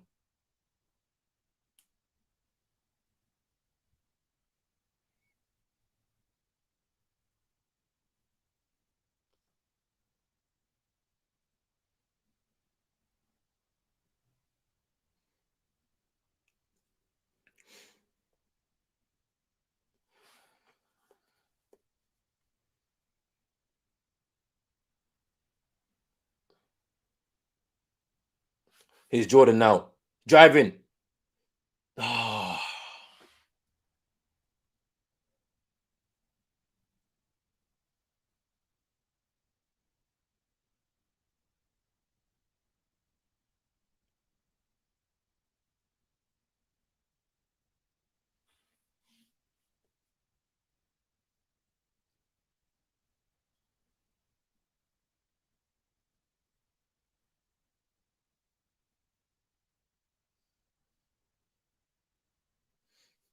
Gabon on the attack.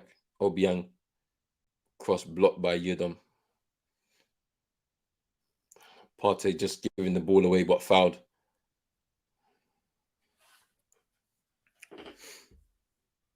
Watching the Brighton game, thinking how good Potter would be as a coach for Man United. He would be a good coach, but I don't think we have the right players to facilitate what he would want to do. So he'd need his own players and time. But boy, that's another conversation for another day. Yes, warm water is a key, a major key for me. It's good for your digestion. Here's paint seal now in the box.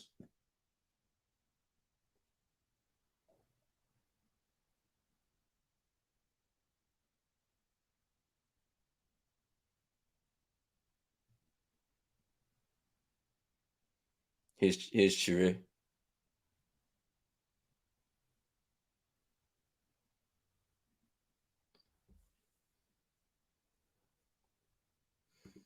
Drizzy saying Jordan Rashford. Here's Andre now. Poor touch. Give the ball back to Gabon. Good tackle by GQ. Just a good block there, just to stop the counter attack. Jordan should have done better. And Tariq got banned for wishing the Ghana loss for Partey time back. Well, it depends, but it's just I just cut fresh lemon and lime and put it into my water and drink it with warm water. So you could call it a tea, but it's just warm water to me. Yeah, he needs to come off. We need someone else. GQ with a good tackle, but just stamped on there by Ella. Ineme Ella. Just stamped on him there. Substitute for Gabon.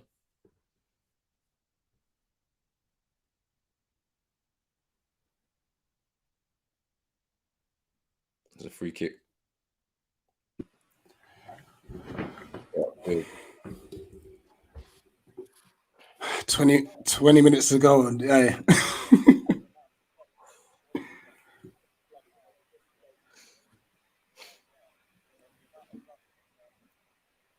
We're basically just trying to hit them on the counter at this point. That's what's happening. But we're soaking up pressure. We really are. Parallel, to answer your question, Schlupp wasn't selected. He's actually currently, which I think is mad. Like, he should be in this team. Yeah, he's currently playing for Palace against Brighton. Madness. Oh my! Just so you know, Roland, the seaweeds are all over us. Wow.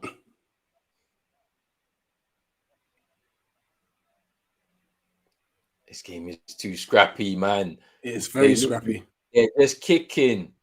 Chiré just went down there. His Addo. You see, Addo is just, you see how he's a controller. Just simple passes. Partey now getting some space to move forward.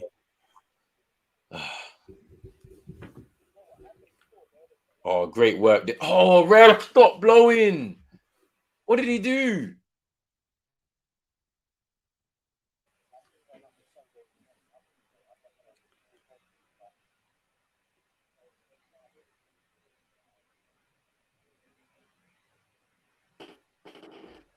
Keeper gathers. Andre Ayew deserves to be in the squad. We can't keep hold of the ball. I'm telling you. Keeps dropping back and getting the ball, then moving forward, then gets to Jordan and he loses it. I don't know where Asamoah is, Parallel. I don't know where he moved to. I don't know if he's still in Italy. He might be in Turkey. I don't know where he is now. Honestly, I think he's in China, maybe. Yeah, FX saying that take Thomas Partey off, probably. But for who? That's the question. It's for who? For who exactly? That's the problem I have.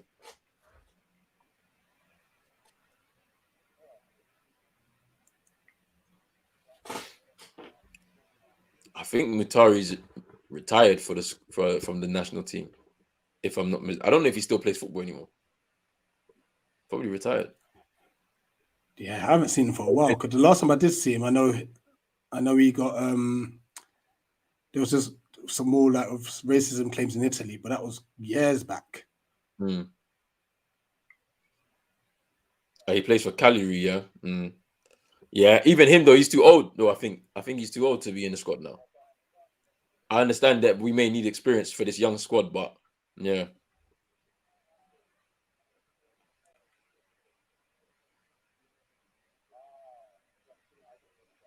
Oh my days. Baba was just turned there.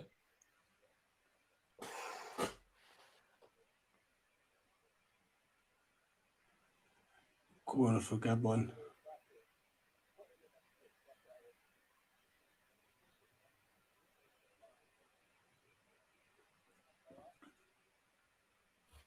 Yeah, Parallel, you're a joker. You said 33 on paper, Kanga with the corner. And it's a free kick to Ghana. We need a second goal. Can't defend at all. Yeah, we started this long ball stuff. Yeah, I know. It's annoying. Andre Ayew playing for Al Sadd. Yeah, he's left as well. That's why we need to freshen up with a new beginning, but we'll see.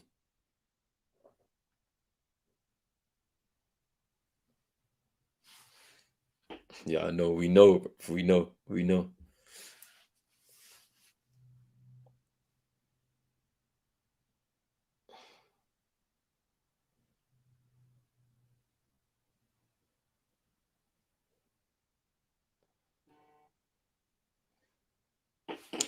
Here's Gabon on the attack.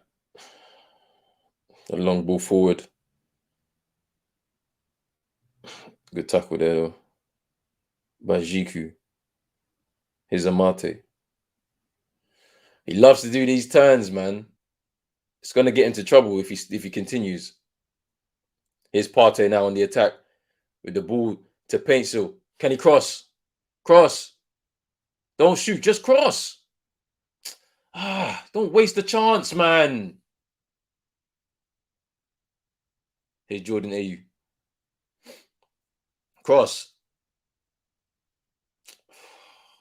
It's a corner. It's not a free kick. It's a corner.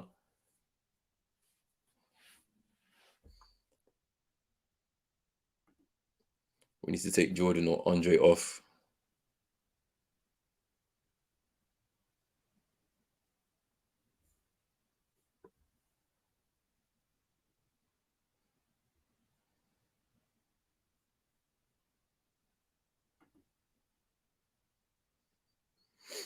Boy, maybe, you know. I mean, I don't know. To be honest, he might come back into the squad, you know. Maybe for that playoff game. Oh, Marte should have scored there. I don't know what happened. Let's have a look. Keeper was in no man's land. Yeah, you just see the Marty chance, bro. Yeah, just seen it. I'm just seeing it. The Ghana players are selfish as hell. Yeah, I don't know what happened to Atsu, you know. I don't know what happened to him, you know. He was at Newcastle, then didn't even get into the team. I don't know what's happened to him, to be honest with you. I don't even know where he plays anymore. Because he left he already left Newcastle, I think, if I'm not mistaken. African Glory saying, I thought that Wachi should get more time, bring him on. Yeah, he should get some more time, but to be honest with you, I'd rather play him up front, to be honest. The way we're playing this long ball, we need someone that can hold it up and bring others into play. I don't think any of the AU brothers can do that. So, you know.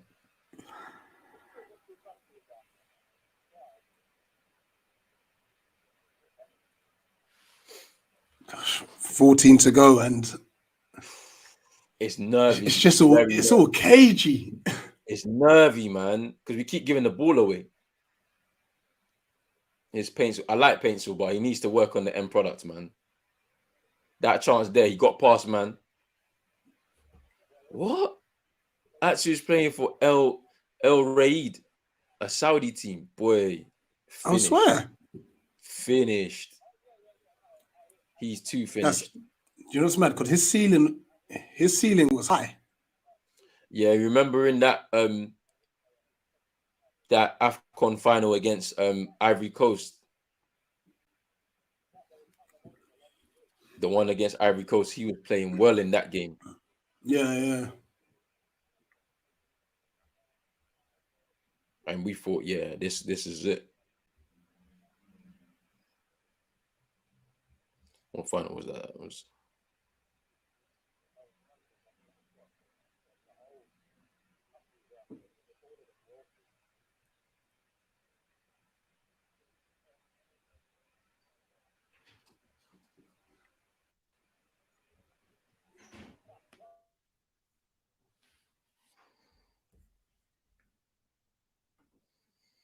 actually was called the Ghanaian Messi and all. Yeah, trust me. Like, that's what it was.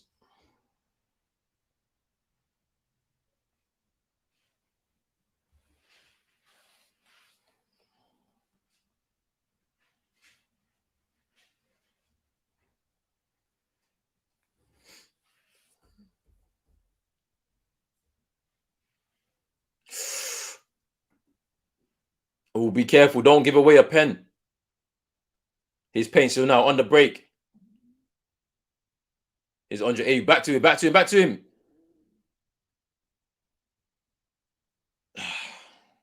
It's free kick to Ghana. Really expected more from Suleimana today. Not gonna lie, been hyping him up as a new money. Maybe it wasn't his game today.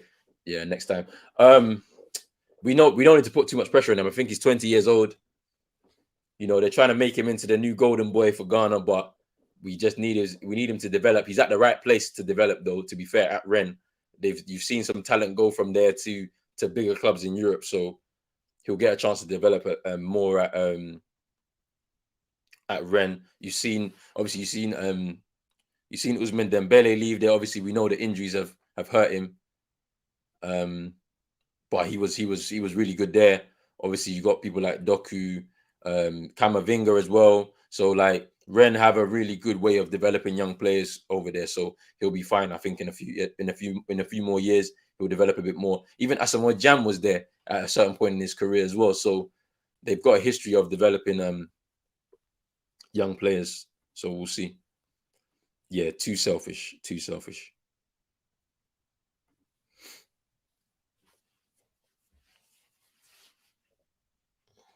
It's free kick to Ghana.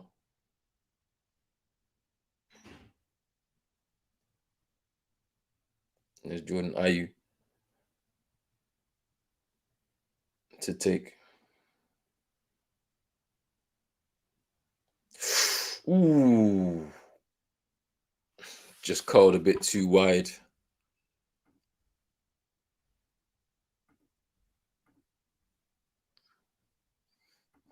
Thank you, my bro. Thank you, my bro. Slow grind. That's it. So we on slow grind right now. So we're trying to do, just building up slowly to hit that mark. And yeah, Ren likes Ghanaian players. Yeah, trust me. So we'll see. 10 minutes to go, plus added time.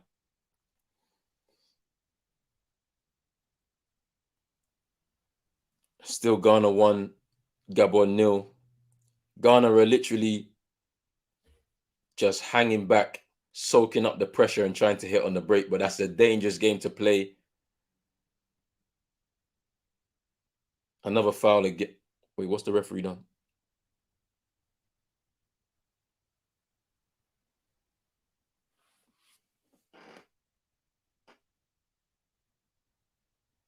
Oh, I think the keeper's been booked for time wasting, maybe. Wallacott was booked, I don't know.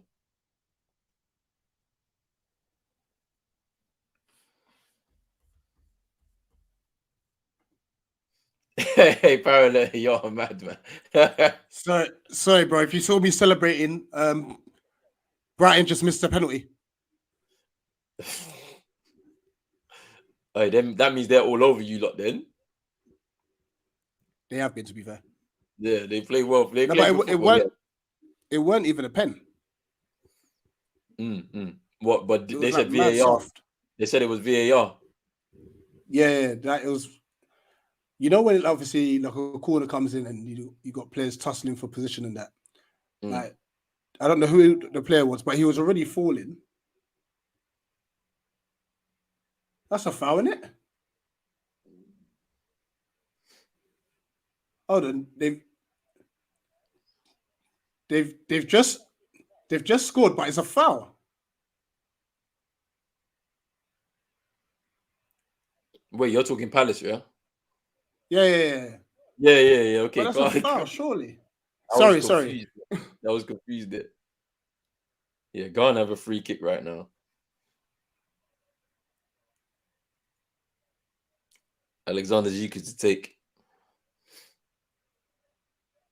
Yeah, it's a foul. They've got to turn this over.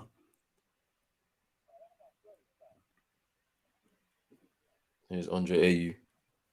Here's Baba Rahman. Yes, they've got to overturn that. Sorry, bro. Sorry. No, it's fine. Yeah, see, look, Drizzy's mad confused. He's like, you're playing with my emotions. Sorry, so just to bit of context, right? Seaweeds had a corner. They got a header in. Butler's got 2 hands on the ball, and Malpo's kind of clattered into him and knocked the ball into the net. Why is the ref going to go check the thing? That's a blatant foul. And they gave it. They've given the goal at the moment, so he's now going to check the screen. Yeah, it's probably going to get overturned, and that's a foul. Can't touch keepers better. nowadays. You can't touch keepers nowadays. Right, let me mute here. Until I get clarification. 1 second. Here's Partey. Here's Ado. Ref, that's a foul!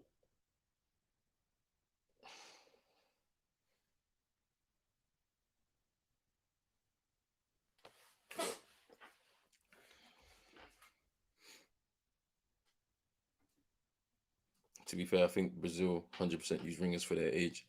They rock it on super young as ballers, then just dip off over feet. Ronaldo was a ringer. Maybe, maybe it's true,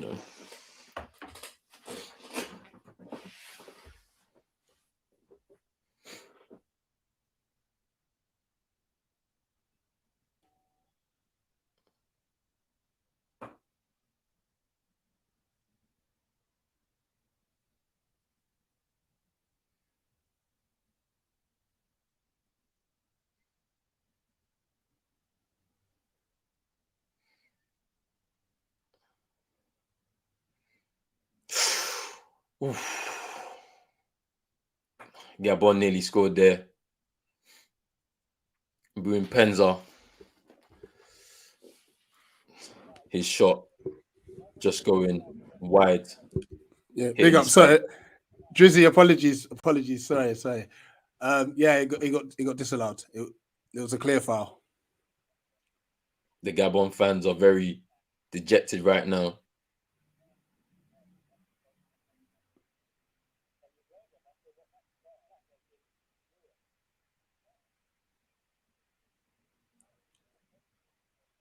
The ref bringing it back for a foul. Come on, drive now, Affect saying that drive. Yedom is a defensive liability for real. Good, it's free kick, ref.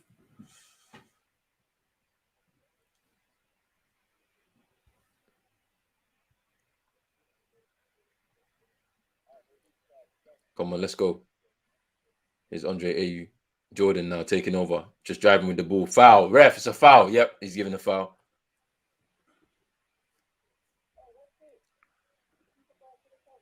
Yeah, I hate this. I hate the way we play football.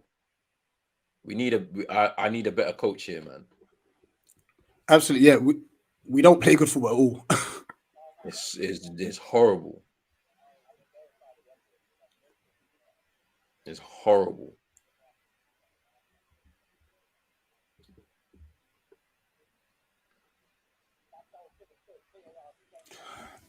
And bro, you know the mad thing about it, like with how we're playing, Comoros play good football. I know. This is the worrying thing, you know. Big up Augustine. So it's not even guaranteed. Big up Augustine. He's giving you your props, Rich. It's not no foul. Saying you're giving your excellent analysis. Big up yourself, Augustine, all the way from New York. I appreciate it, but Augustine, also I send my apologies. I am on 2 different streams. Got my team Crystal Palace versus the Seaweeds. So I'm on both covering. So I've caused chaos.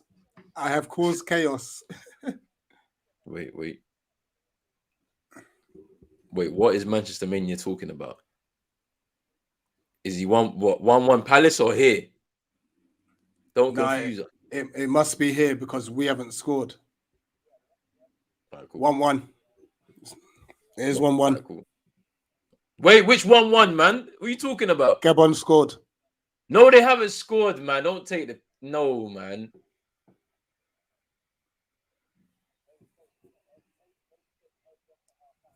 Oh, my days. Bro.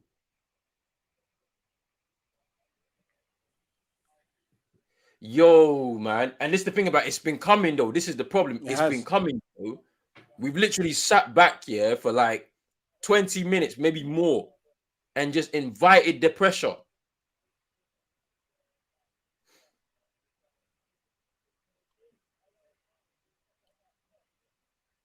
Look at the space they've given him.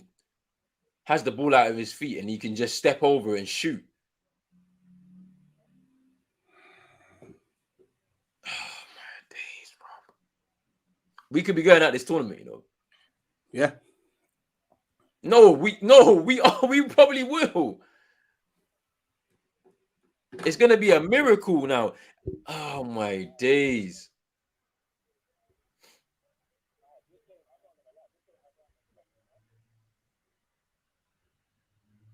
It's been coming for all this time. It's been coming, you know. I don't know if we can get another one. Honestly, I don't know if we're gonna get another one, you know.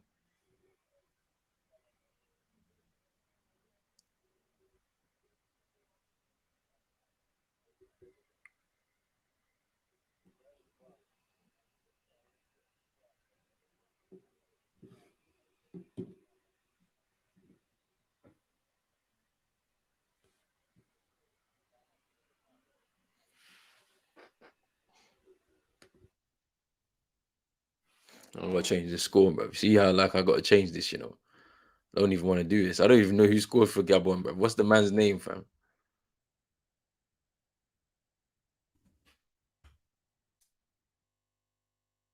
I gotta see who this person is, fam. I don't even know my man's name, fam.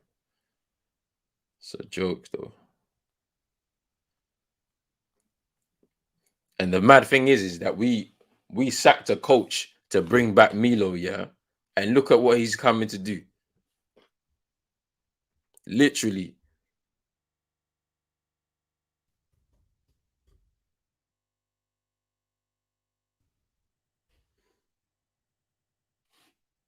We're in danger of going out of this tournament still. We're into the final minutes of the game. I don't know how many minutes of added time have been added on. It's going to be a substitution now for Ghana. Tete is coming on. So is Ishaku as well. Andre Ayew coming off.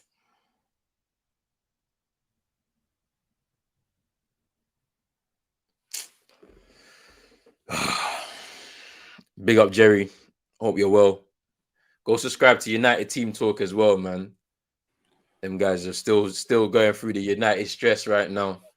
But big up, Jerry for coming through. Did you see Andre's reaction? He was not happy. What, to come off? Yeah, of course. He won't be happy. But to be honest with you, this is the end of those two brothers, man. They don't need to be in the squad anymore.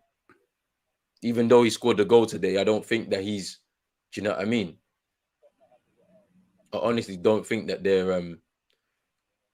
the Gabon coach and Daniel Chiri are just arguing there, but he's standing right behind him talking. Fourth official is now having to come over to tell him to move. Ball in. Header over. Is it a corner? Corner incoming. It's a corner. Yeah, Alexander saying Ghana's a joke.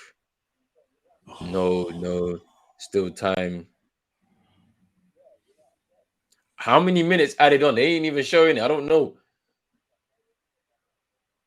Is the corner coming in now? Ooh.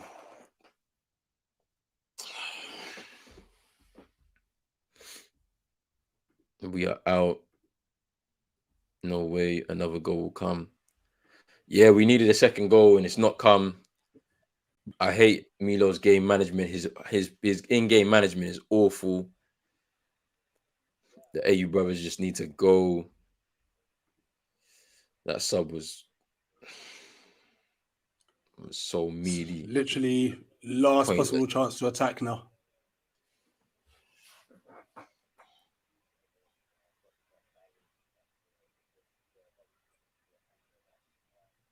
Has it gone off? Oh my days, it's gone off.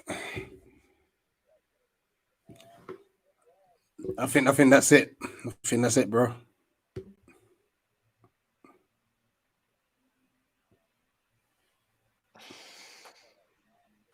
Just not good enough. Oh, it's terrible.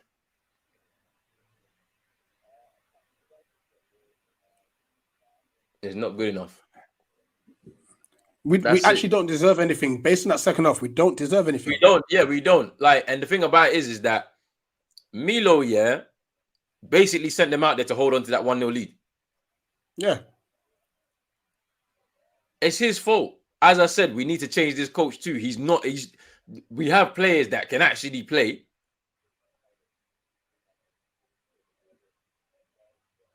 Wait, hold on. Gabon qualified in. Because if it's head-to-head...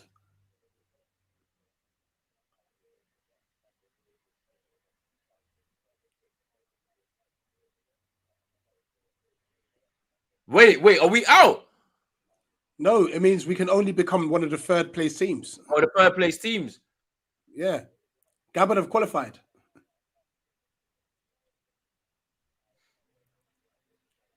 Oh, no, there's a madness going on now in the middle of the pitch.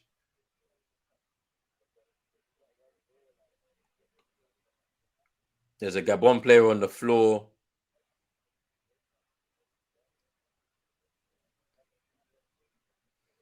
They're trying to split the players up.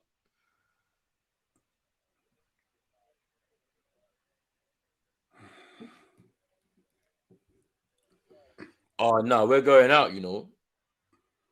there's no way we're not going to be one of the third best placed. We might be, but we need a big win, you know, because it's going to be goal difference and everything. There's a Gabon player on the ground. The referees.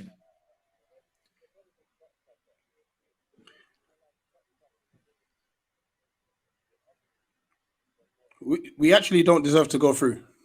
Point blank period. But the Ghana players lost their head. Andre Ayew lost his head. He was about to go for the coach. I didn't even see what happened to the player that's on the ground now.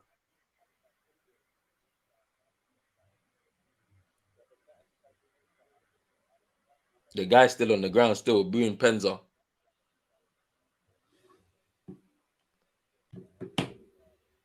This referee, though, is definitely, he's messed this game as well, you know. He's messed this game up still.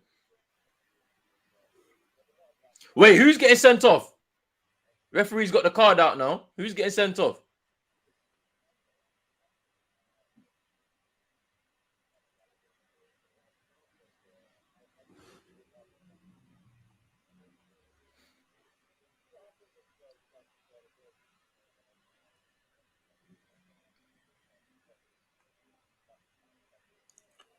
'88th minute. We deserved it. Days, bro. So wait, I need the permutations here. Are we out, or are we on? Or can we only qualify as one of the? We can't even come second in the group. Yeah, I don't think. Yeah, that's the thing. I don't think we can come second. The ref still has the red card in his hand. They're telling Partey to go. He doesn't want to go. They're pushing him away now. One of the Ghana coaches is pushing with the security guard. Oh, this is actually mad. It's mad disgraceful. But you see this energy and this fire, yeah? Where was it on the pitch? Where?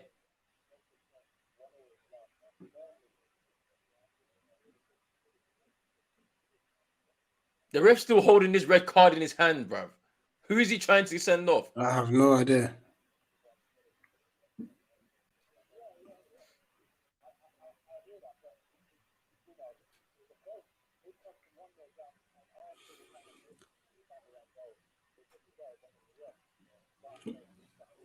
I'm actually mad, you know. This is mad. Wow. Oh!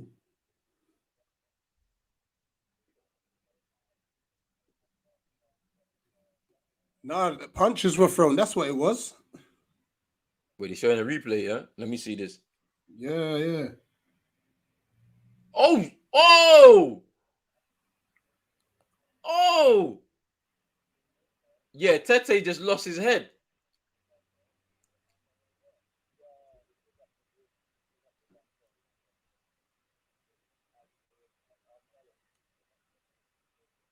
So wait, are they reviewing the thing and then he's going to bring him here to send him off? The game is done, though.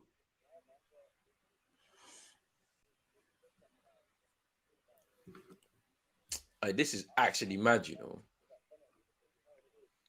He's showing a red card to Tete, I think, for the punch. He was just waiting. He was just waiting his confirmation. Ghana players go to the tunnel. The referees are being held back until the Ghana players leave the field.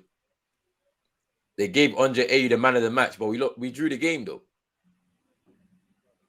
It's mad. And we're probably going out. That's mad. That is actually mad, you know. It's terrible. It's actually mad. 90 watching. Make sure to subscribe to both channels. We're just frustrated.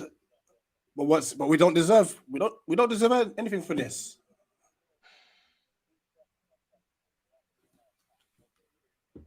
We sat back for a whole half and allowed Gabon to come on to us.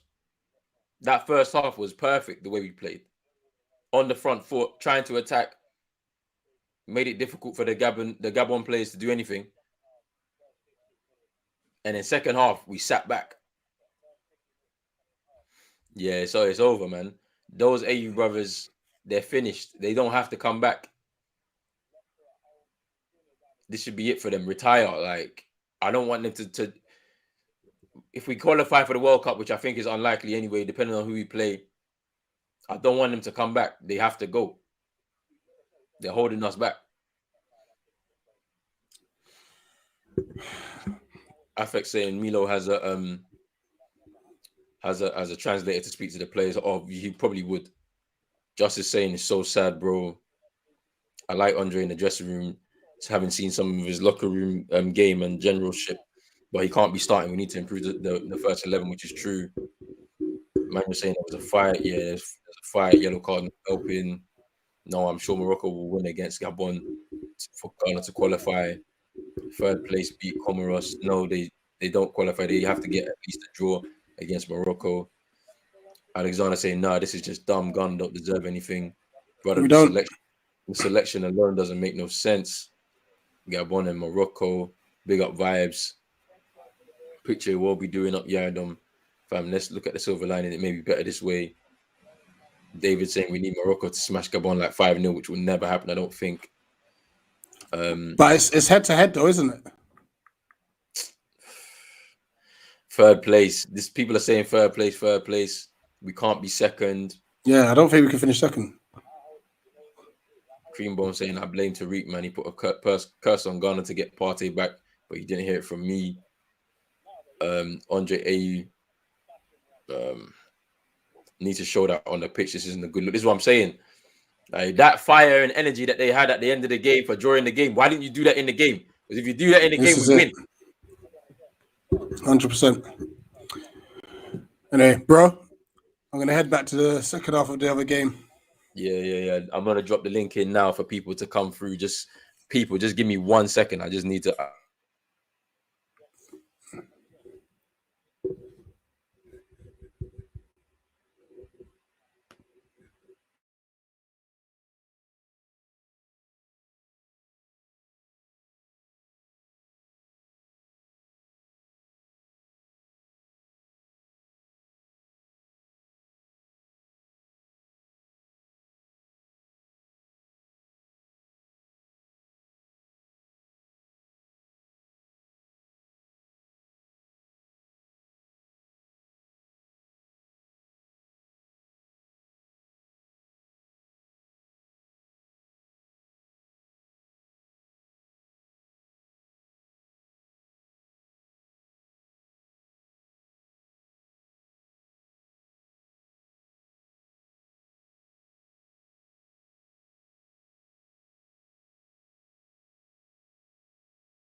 People, I'm gonna drop the link in now to the chat.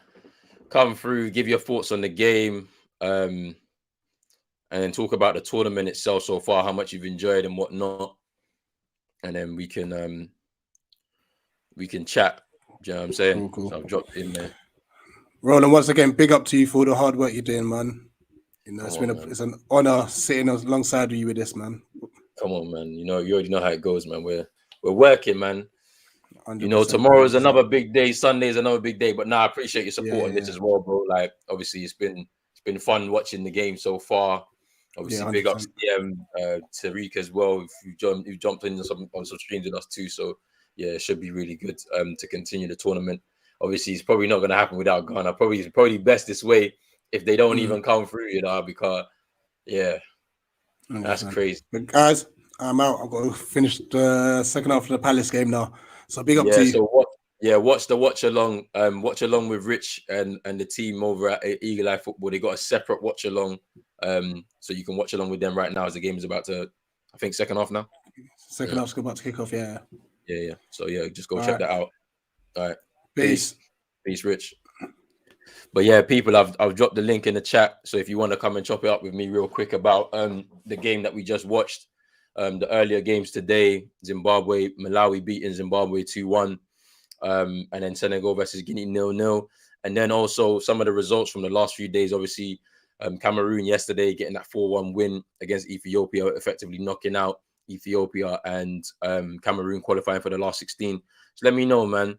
Just come through, just chat with me. I've dropped the links in the chat anyway, so you can come through. Do you know what I'm saying?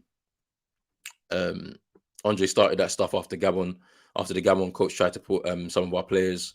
Yeah, I saw that. Santi saying that I blame Tariq. I have no idea what he did. Yeah, I saw that red card. The red card was for Tete. Tete punched somebody in the face. I think the ref was waiting for confirmation from VAR or something to just to double check. We saw the replay there in the end. Blame Tariq. Tete would do Anthony Joshua. Yeah, Steffi saying, yeah, number 25, yeah, Tete. Let me see. Yeah, Tete got the red. Who can replace the AU brothers? It doesn't really matter, to be honest. We should be trying to build a team. It shouldn't be just about them. Do you know what I mean? One of the most underutilized national pools in football, in my own opinion. I don't mind the AUs on the bench, but starting is just nuts. Yeah, it's true. Big up my mum in the building. She said, "I'm so disappointed in the Ghana team." Yeah, mum, it's a hard one to take. Too disappointing. I don't know if we're gonna qualify. Who knows? Big up Super Nick saying Ghana will rise again. Luckily, there's next year. There's this year. We have a World Cup this year, but I don't know if we'll qualify. Big up Creambone. Said he loved the watch along. Thank you very much for your support. I appreciate it so much. But geez, the second half didn't live up to the first. That's what I'm saying. The coach just turned around and decided, let's hold on to this 1-0 lead. And whenever you do that, you invite pressure from the other team, the team that's attacking you, and then they can equalize, and then that's your whole game plan done. So yeah, I don't know. Now we have no strikers. But yep, see you over there. Yep. Big up. I don't know when I'm back on Tariq. Well, you have to ask Tariq when I'm back over there. But yeah, shout out my brother Tariq.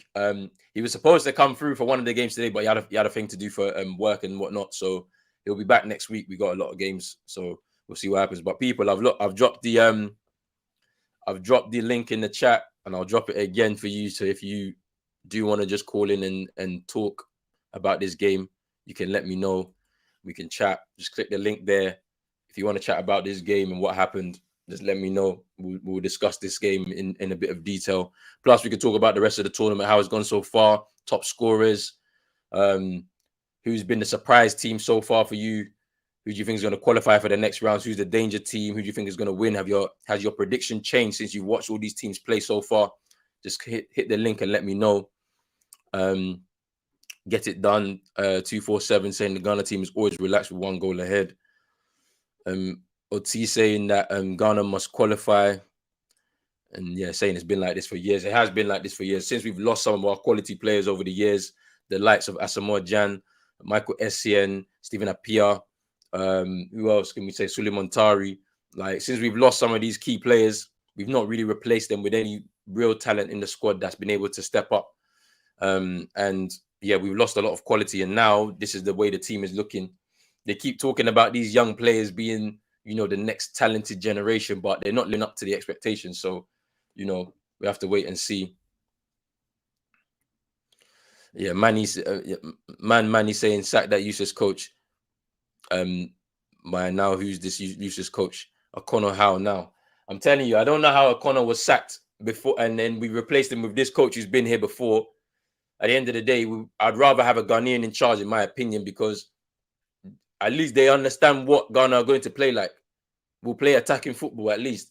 I can't have these people that don't know what Ghana play like in charge.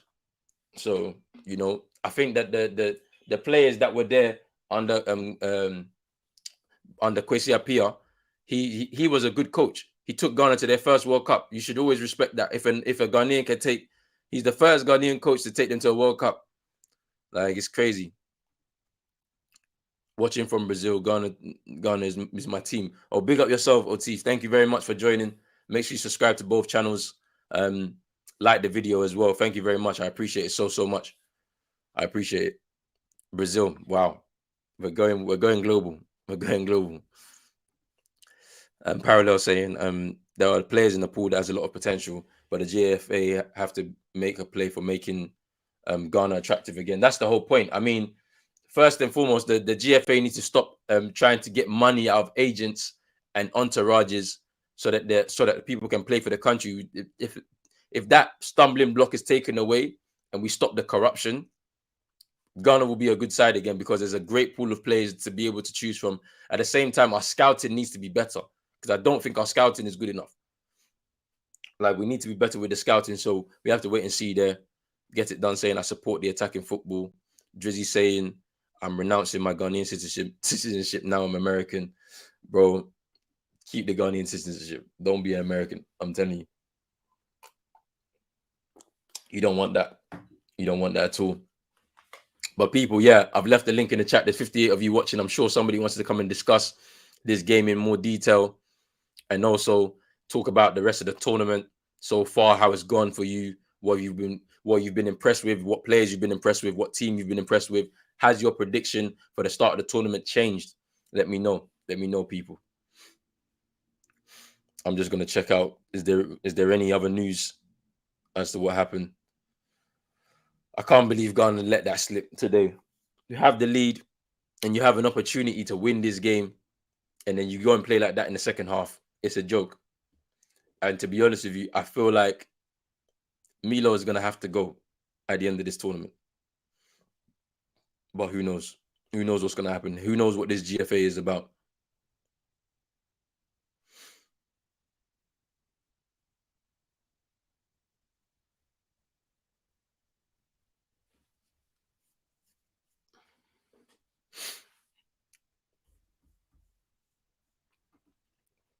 Augustine saying, I don't think Ghana deserves any qualification. They will do nothing if they progress. That's also true. It's same for this World Cup as well coming up. I don't think that we even deserve to go to a World Cup. I wouldn't want to go to a World Cup. We'll be embarrassed. Something needs to change. If it's not some of the players that's in our squad, then it has to be the coach himself. Because we need a change. We need something different. I want to see attacking football. I don't want to see this take a goal lead and then sit back. It's just not good enough. But Milo should have never come back. There was no point in sacking O'Connor to just bring in Milo. It doesn't make any sense. As soon as there was some rumblings about the dressing room, they don't like the coach, then all of a sudden, the GFA will make the action and sack the manager to bring in this coach. It doesn't make any sense. The GFA, ever since they were exposed for the corruption, I don't know. Yeah, I said, yeah, that's my views on the coach, bro. That's what it is. Drizzy saying that, imagine supporting Ghana, Manchester United, and the Lakers. Lord help me. Super Nick saying, Coach Milo is all water, no milk. Not impressed. Big up my guy CM in the building. Oh man, big up.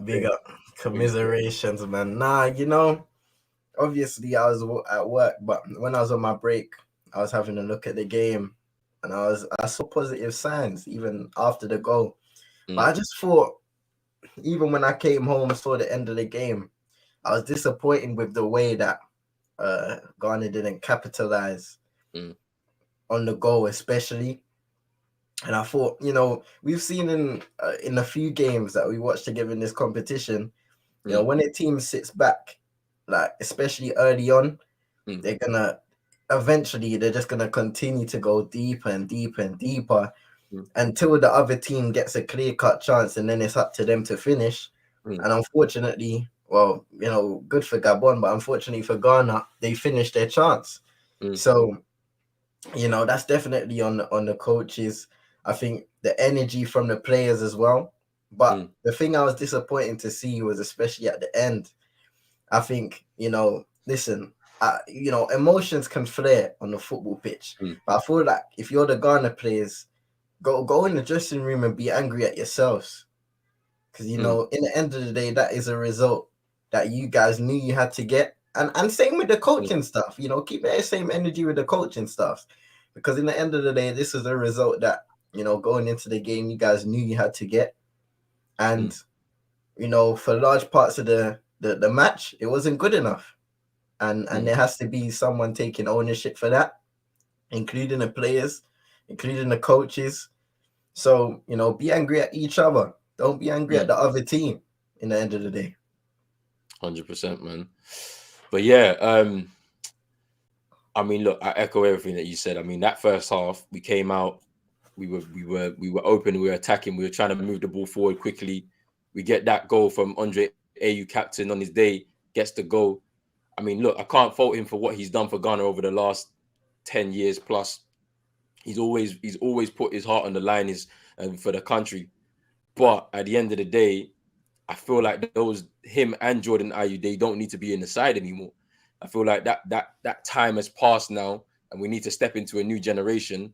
And unfortunately, despite what they've contributed together as in terms of the team and the national team, they have to be moved on and allow some younger players some fresher energy so we can move into a new direction. To be honest, now, but yeah, we shouldn't be taking leads and then thinking that we can hold on for a whole half, because you saw towards the end players were tiring. You can lose concentration when you're tired. Do you know what I mean? So yeah, it's just crazy. Yeah. I don't know what's gonna happen. I don't know what's gonna happen. But like, just moving on from this game, what have you thought about? Have you seen any highlights from today's games at all, or anything like that? I was gonna catch some of the highlights a bit later. I saw one of the results. I think the 2-1 game. I don't remember the two teams that was playing. Yeah. Malawi versus Zimbabwe. We watched that game earlier, bro. You would have enjoyed that game. It was a good game, man. Malawi coming through with the win. Yeah, Zimbabwe took the lead. They had 3 big chances in that first half, but finally get their goal, and then Malawi equalized just before half time, and then in the second half came out, scored that goal, and then literally held on to that 2-1 lead, get their first win in the competition so far. And it's a big marker to try and qualify from that group. And the group is with Senegal and Guinea, who drew today. So it's all to play for in that final game. And I think Malawi play Senegal in that final game. And Senegal ain't really played that well. So we'll have to wait and see how that works out still. Wicked. But in terms of the tournament as a whole, has your prediction changed, like in terms of who do you think is going to win it? Because you Cameroon is now the team that you think is gonna do their thing. You know what? I'm confident about Cameroon because they're the home team. But you know what? The more this competition goes on, is the more that I feel like there could be a surprise, like something that people don't expect. Because I'm seeing a lot of these teams, and they're just surprising. They may not be getting a win every time, but they're surprising their opponents, and that makes me think, yo. And especially with the sloppy starts of certain like Ivory Coast, they haven't played to their best. Algeria, they haven't been at their best. So there's definitely places for shocks. And I mean, look, in 2012, Zambia won the Afcon. That was a shock. Like nobody expected Zambia to win that Afcon. So you never know. This could be that tournament still. Like, just never know who could step up to the plate when the knockout stages come through. But yeah, you're right. So far, you can't really look past Cameroon, probably Nigeria. You've had probably the best performances so far. We will see Nigeria tomorrow against Sudan. But yeah, that's pretty good. I mean, let me get into some more comments here. Drizzy saying that imagine supporting Ghana, Manchester United, Lakers, Lord help me. Augustine saying the player selection has been corrupted, which is true. Drizzy saying I have to go into work today. Boy, no one better piss me off. OT saying that Black Stars have always been my team, though I'm a Nigerian, but take note, Black Stars will miraculously qualify. I mean, I like your optimism, but I'm not too sure. And then Super Nick saying that Malawi, the surprise package of the day. They stepped up. It was a good game. I really enjoyed the way they played. Yeah, they had some really good players in that game. So let's see what they can do in their final group game. YL saying Morocco is definitely up there. Sam saying I think Morocco will get really far in the competition potentially. Chris saying that Malawi is better than I thought. and this tournament is open. African pride will provide more shocks. Yeah, that's true. It's 100% true. In terms of key players or anybody that stood out to you so far, bro, like let me know, like, who do you think's been the key players that have kind of caught your eye in this tournament? Yo, that I have to say first and foremost, Vincent Abubakar. He was a Mazzoline in that game. There were a few of them midfielders. I forget their names, but there was. Remember that guy? Ooh, I don't think it was Cameroon. Remember that guy, and he was neat on the ball, quick in his touch, a bit skillful as well. Oh, I think I know who you're talking about. Is it Fofana? It may have been him. Still. Yeah. Fofana, but what team did he play for? I think he played for. Is it for? It's not Guinea-Bissau. It was is it Gambia or the game we watched together? We watched Gambia versus Mauritania. Yeah. Fofana, he was cold on the ball. Yeah, quick feet. He was moving the ball around. Yeah, he was a good player. He was definitely 30. And I think in the game yesterday, there was another midfielder, and he was all over the place. In terms of Sangare for Burkina Faso. Yeah, he was that's cold. The one. He was cold.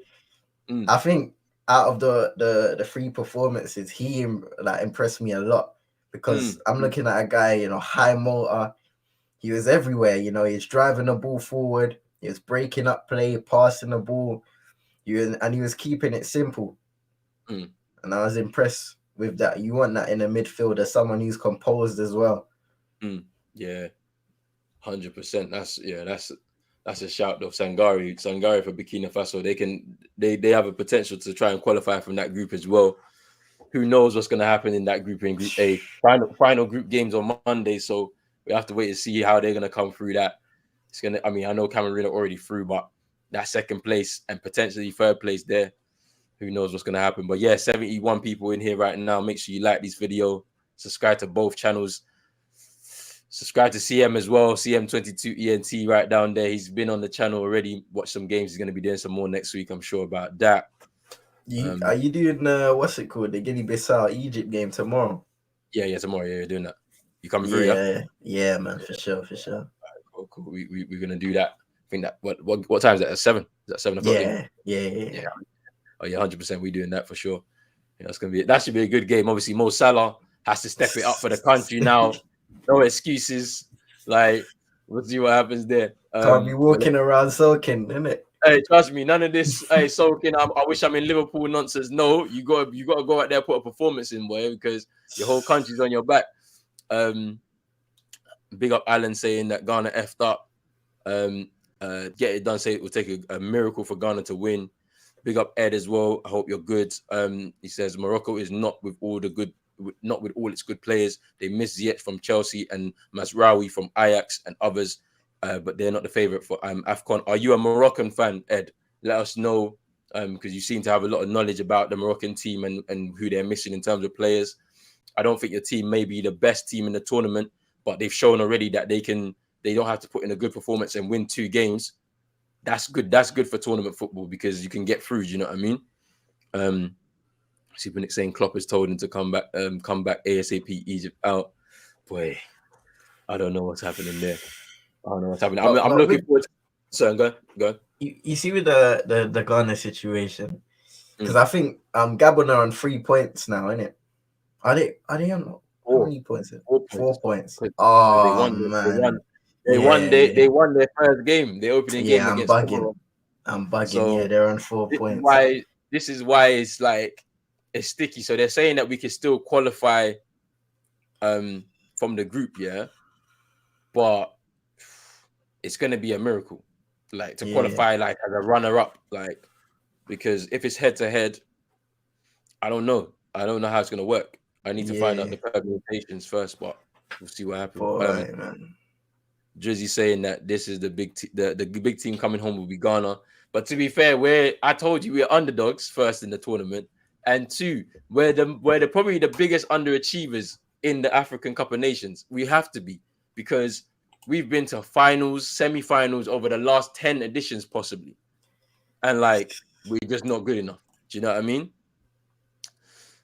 Big up Parallel. What you saying, my bro? What's going on, man? You're all right. See you. Yeah, Big up yourself, Parallel, man. All good.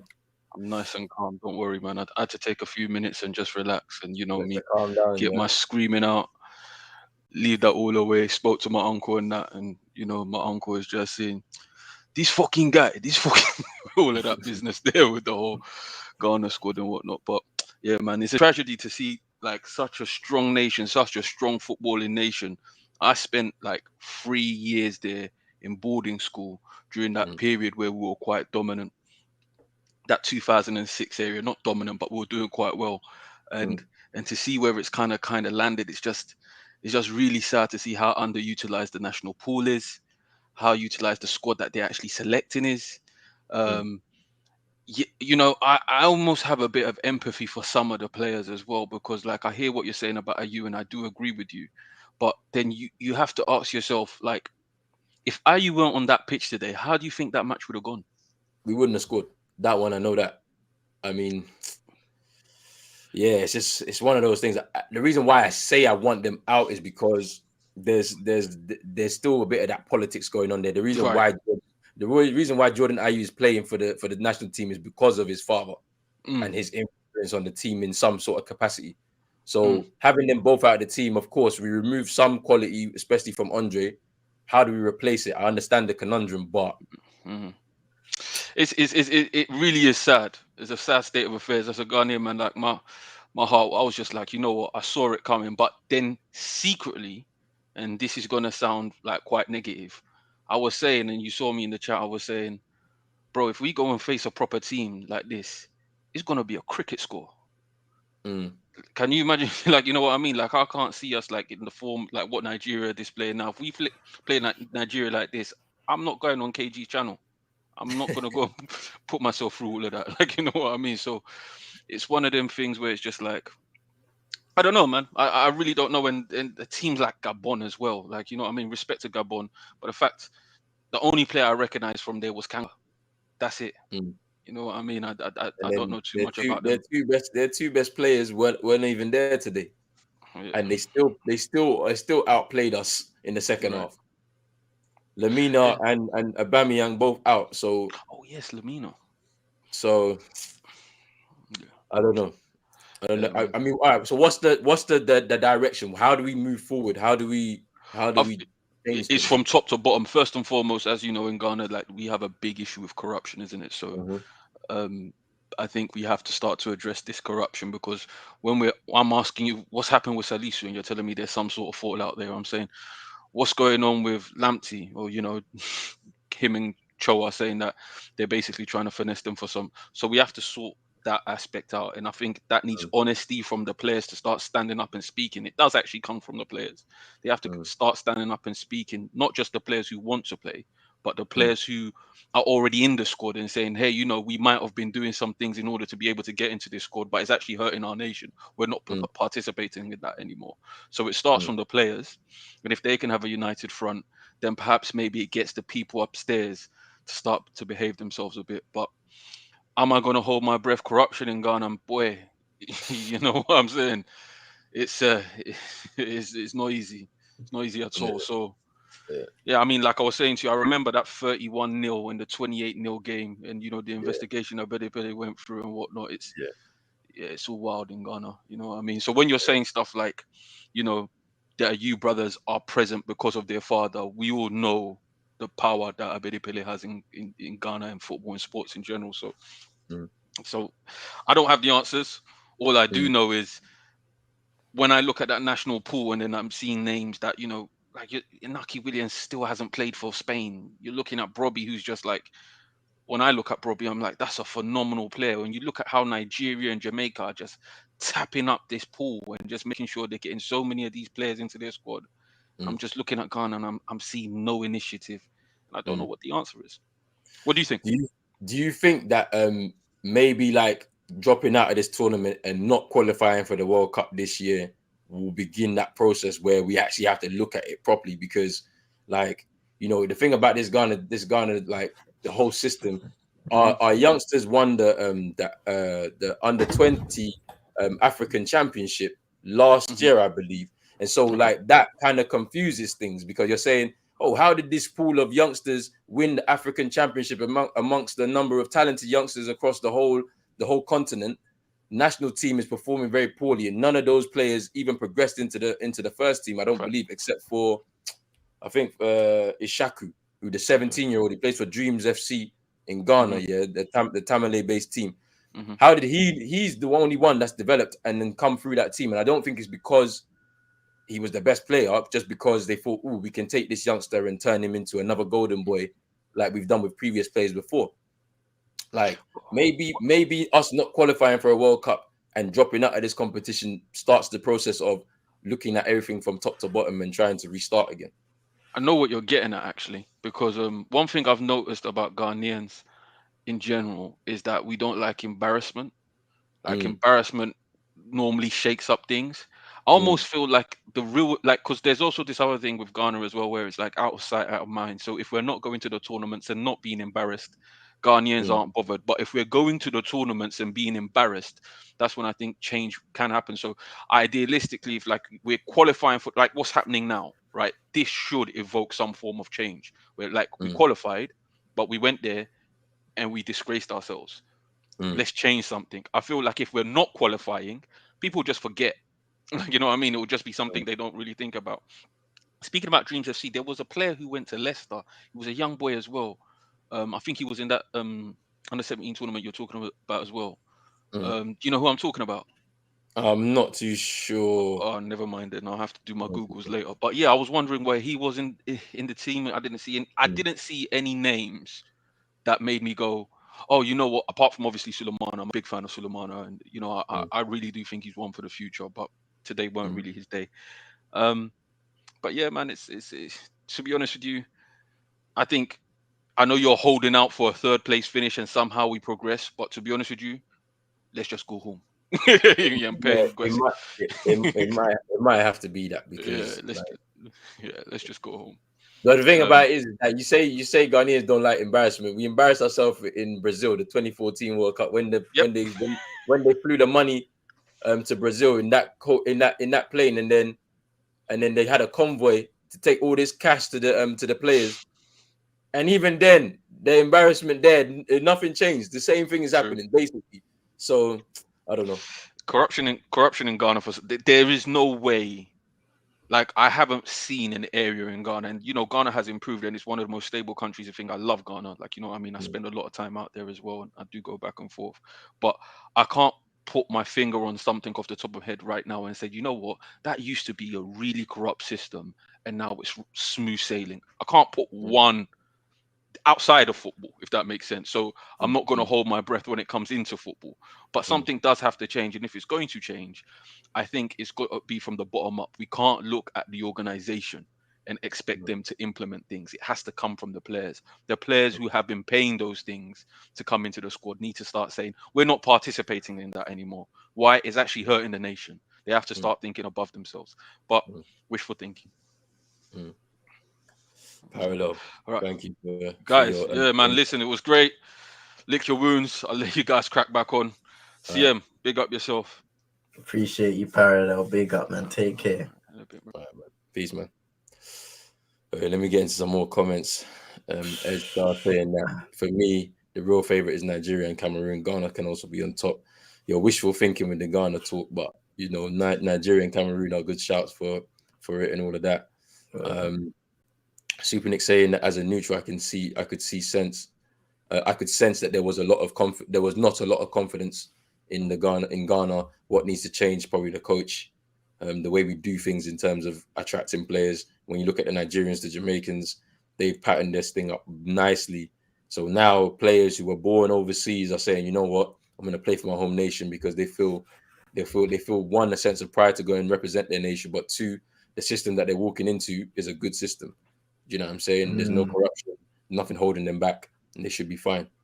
You know what the thing is as well, though? I think this thing is almost bigger than football. I feel like these organizations, they need to look at the bigger picture. I think they always think short term. You know, what's good for them short term in terms of the things like corruption, you know, getting money from these players to represent. It's always short term fixes.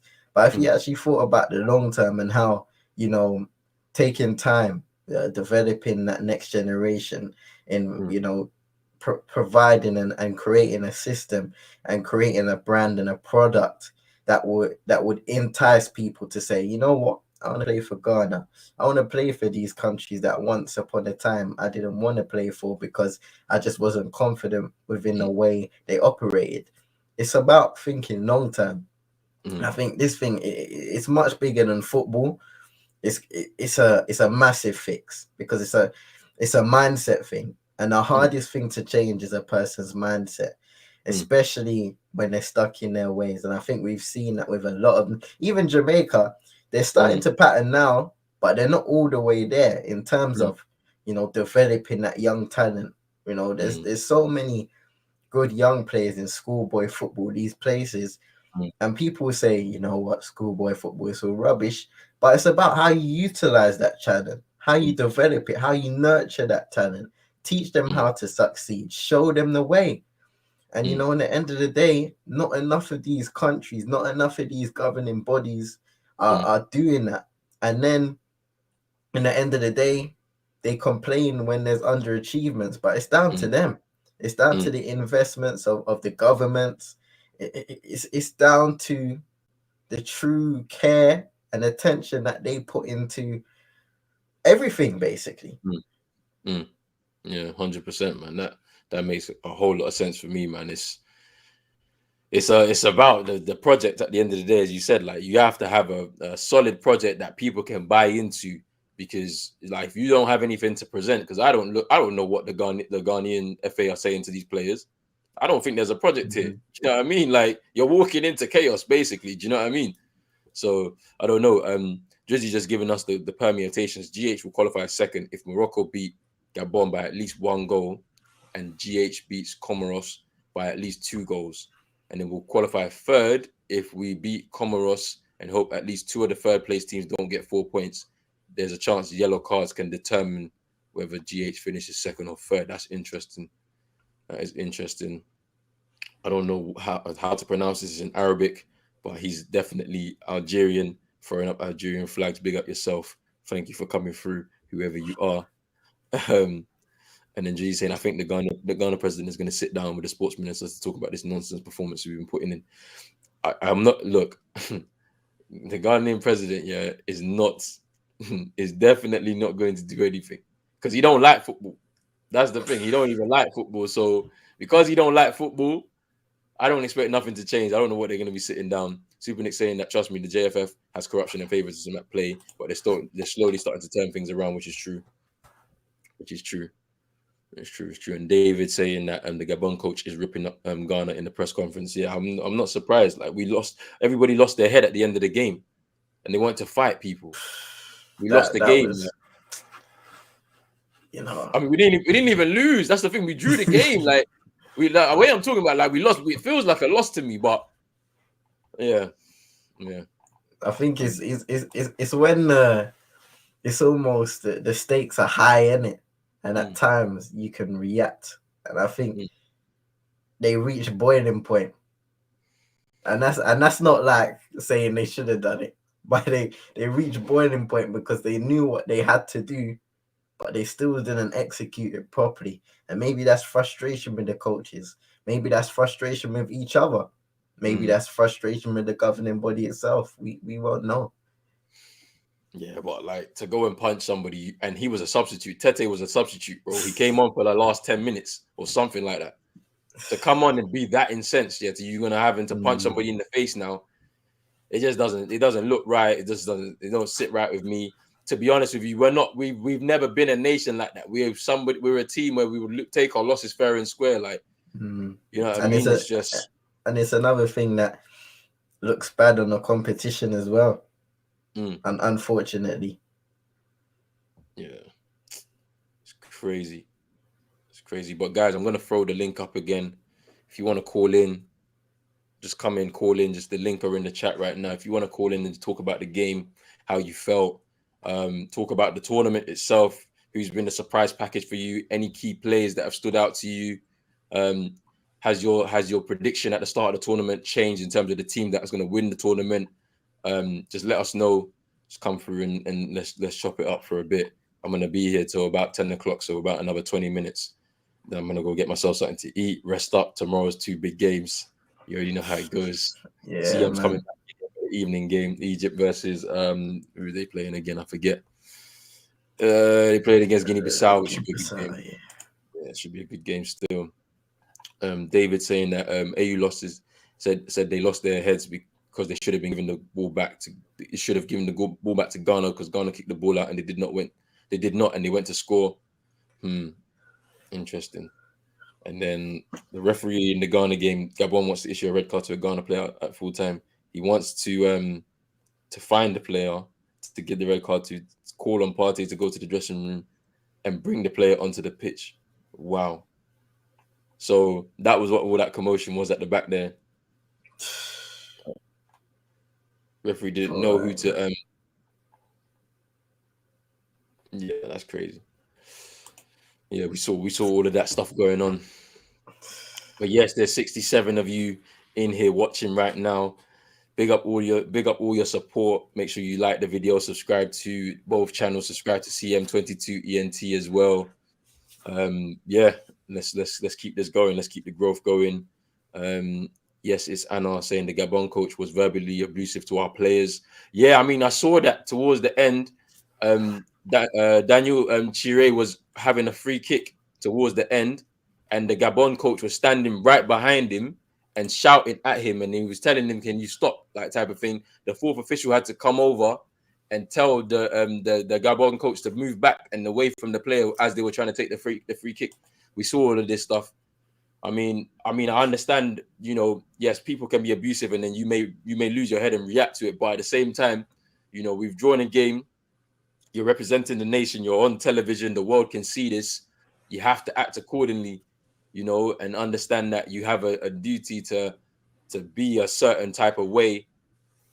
And so that we can, at least try and, at least come back the next game. Do you know what I mean? Like, there's still a chance to qualify. Can Ghana do it? I'm not too sure. Comoros played well the last time I watched them against Gabon. They narrowly lost that game 1-0. Hopefully, we can catch them on an off day and get a result. But the game will be on the channel. I'm sure. I think it's at the same time as another game, the same game in the group. Yeah, it is at 7 o'clock on Tuesday. So there's gonna be 2 of us watching at the same time, different games. So should be an interesting end to the group for Ghana. Hopefully we can qualify, but we'll figure out how that goes. But guys, I've put the link in the chat. So if you want to come in and talk about the game itself, hit the link in the chat. You can see it there. I've put the links here and here. So click those links wherever you are. We can chat about the game. We can also talk about the actual tournament itself, how much you've enjoyed it. Who's been your key players, your standout team so far? Who do you think is going to win it? Has your prediction at the beginning of the tournament changed up until now after seeing all the teams play?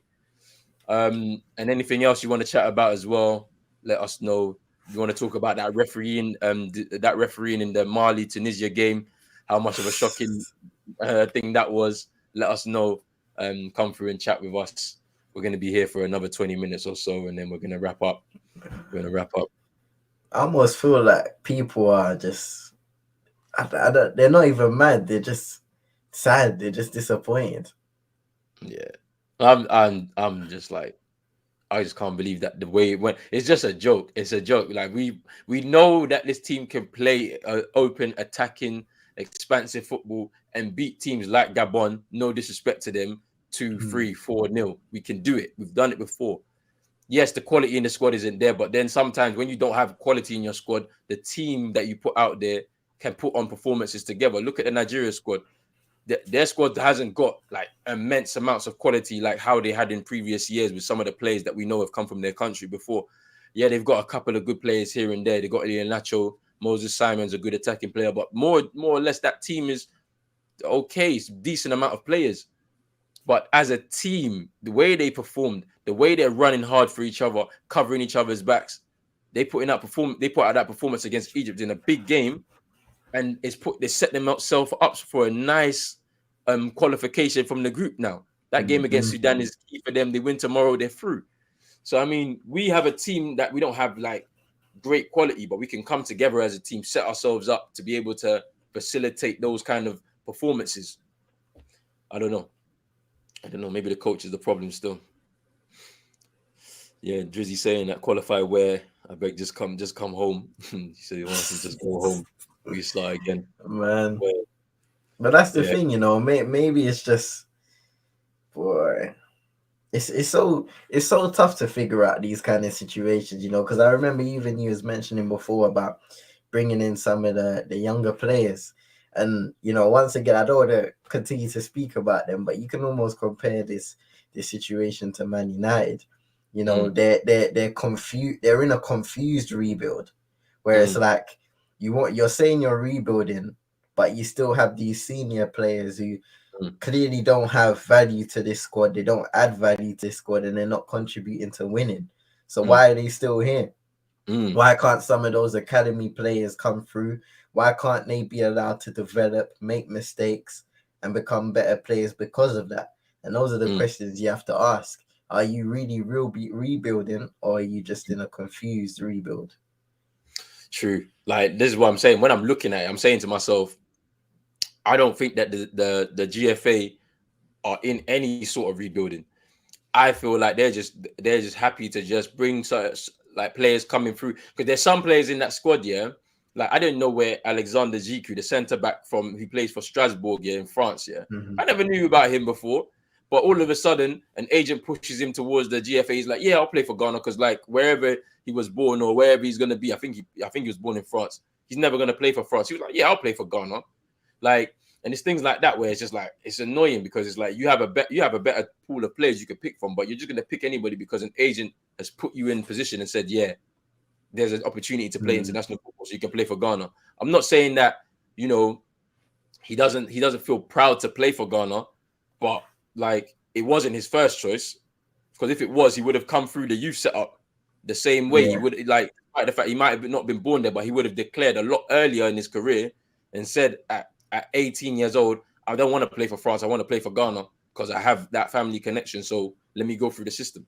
Do you know what I mean? Yeah. So it's all mad. Really. It's all mad.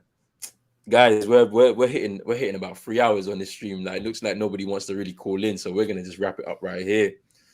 Wait, Ghana won, Gabon won. Disappointing result today. I want to big up my guy Rich, who came in here, was doing a double stream. Obviously, they're still playing, I believe, between Palace and Brighton right now. So if you're not going to do anything else tonight, make sure you just head over there, just give him a like, a subscribe as well. Big up to CM for calling in. Obviously, come through from work. He didn't have to come and do this, but he came through. Big up yourself, CM, man. Make sure you subscribe to CM22 ENT on YouTube. Go on the Twitch and follow him up there. And I'm sure it's the same on all socials as well. He'll be back tomorrow as well, actually, for the game in the evening. Egypt, Guinea-Bissau should be an enjoyable game. More Afcon 2021 games to go. But yeah, also, people, make sure that you like this video. Subscribe to Pros Only TV as well. We'll be back tomorrow. 2 games, Nigeria versus Sudan, Guinea-Bissau versus Egypt. And guys, we are out. Peace.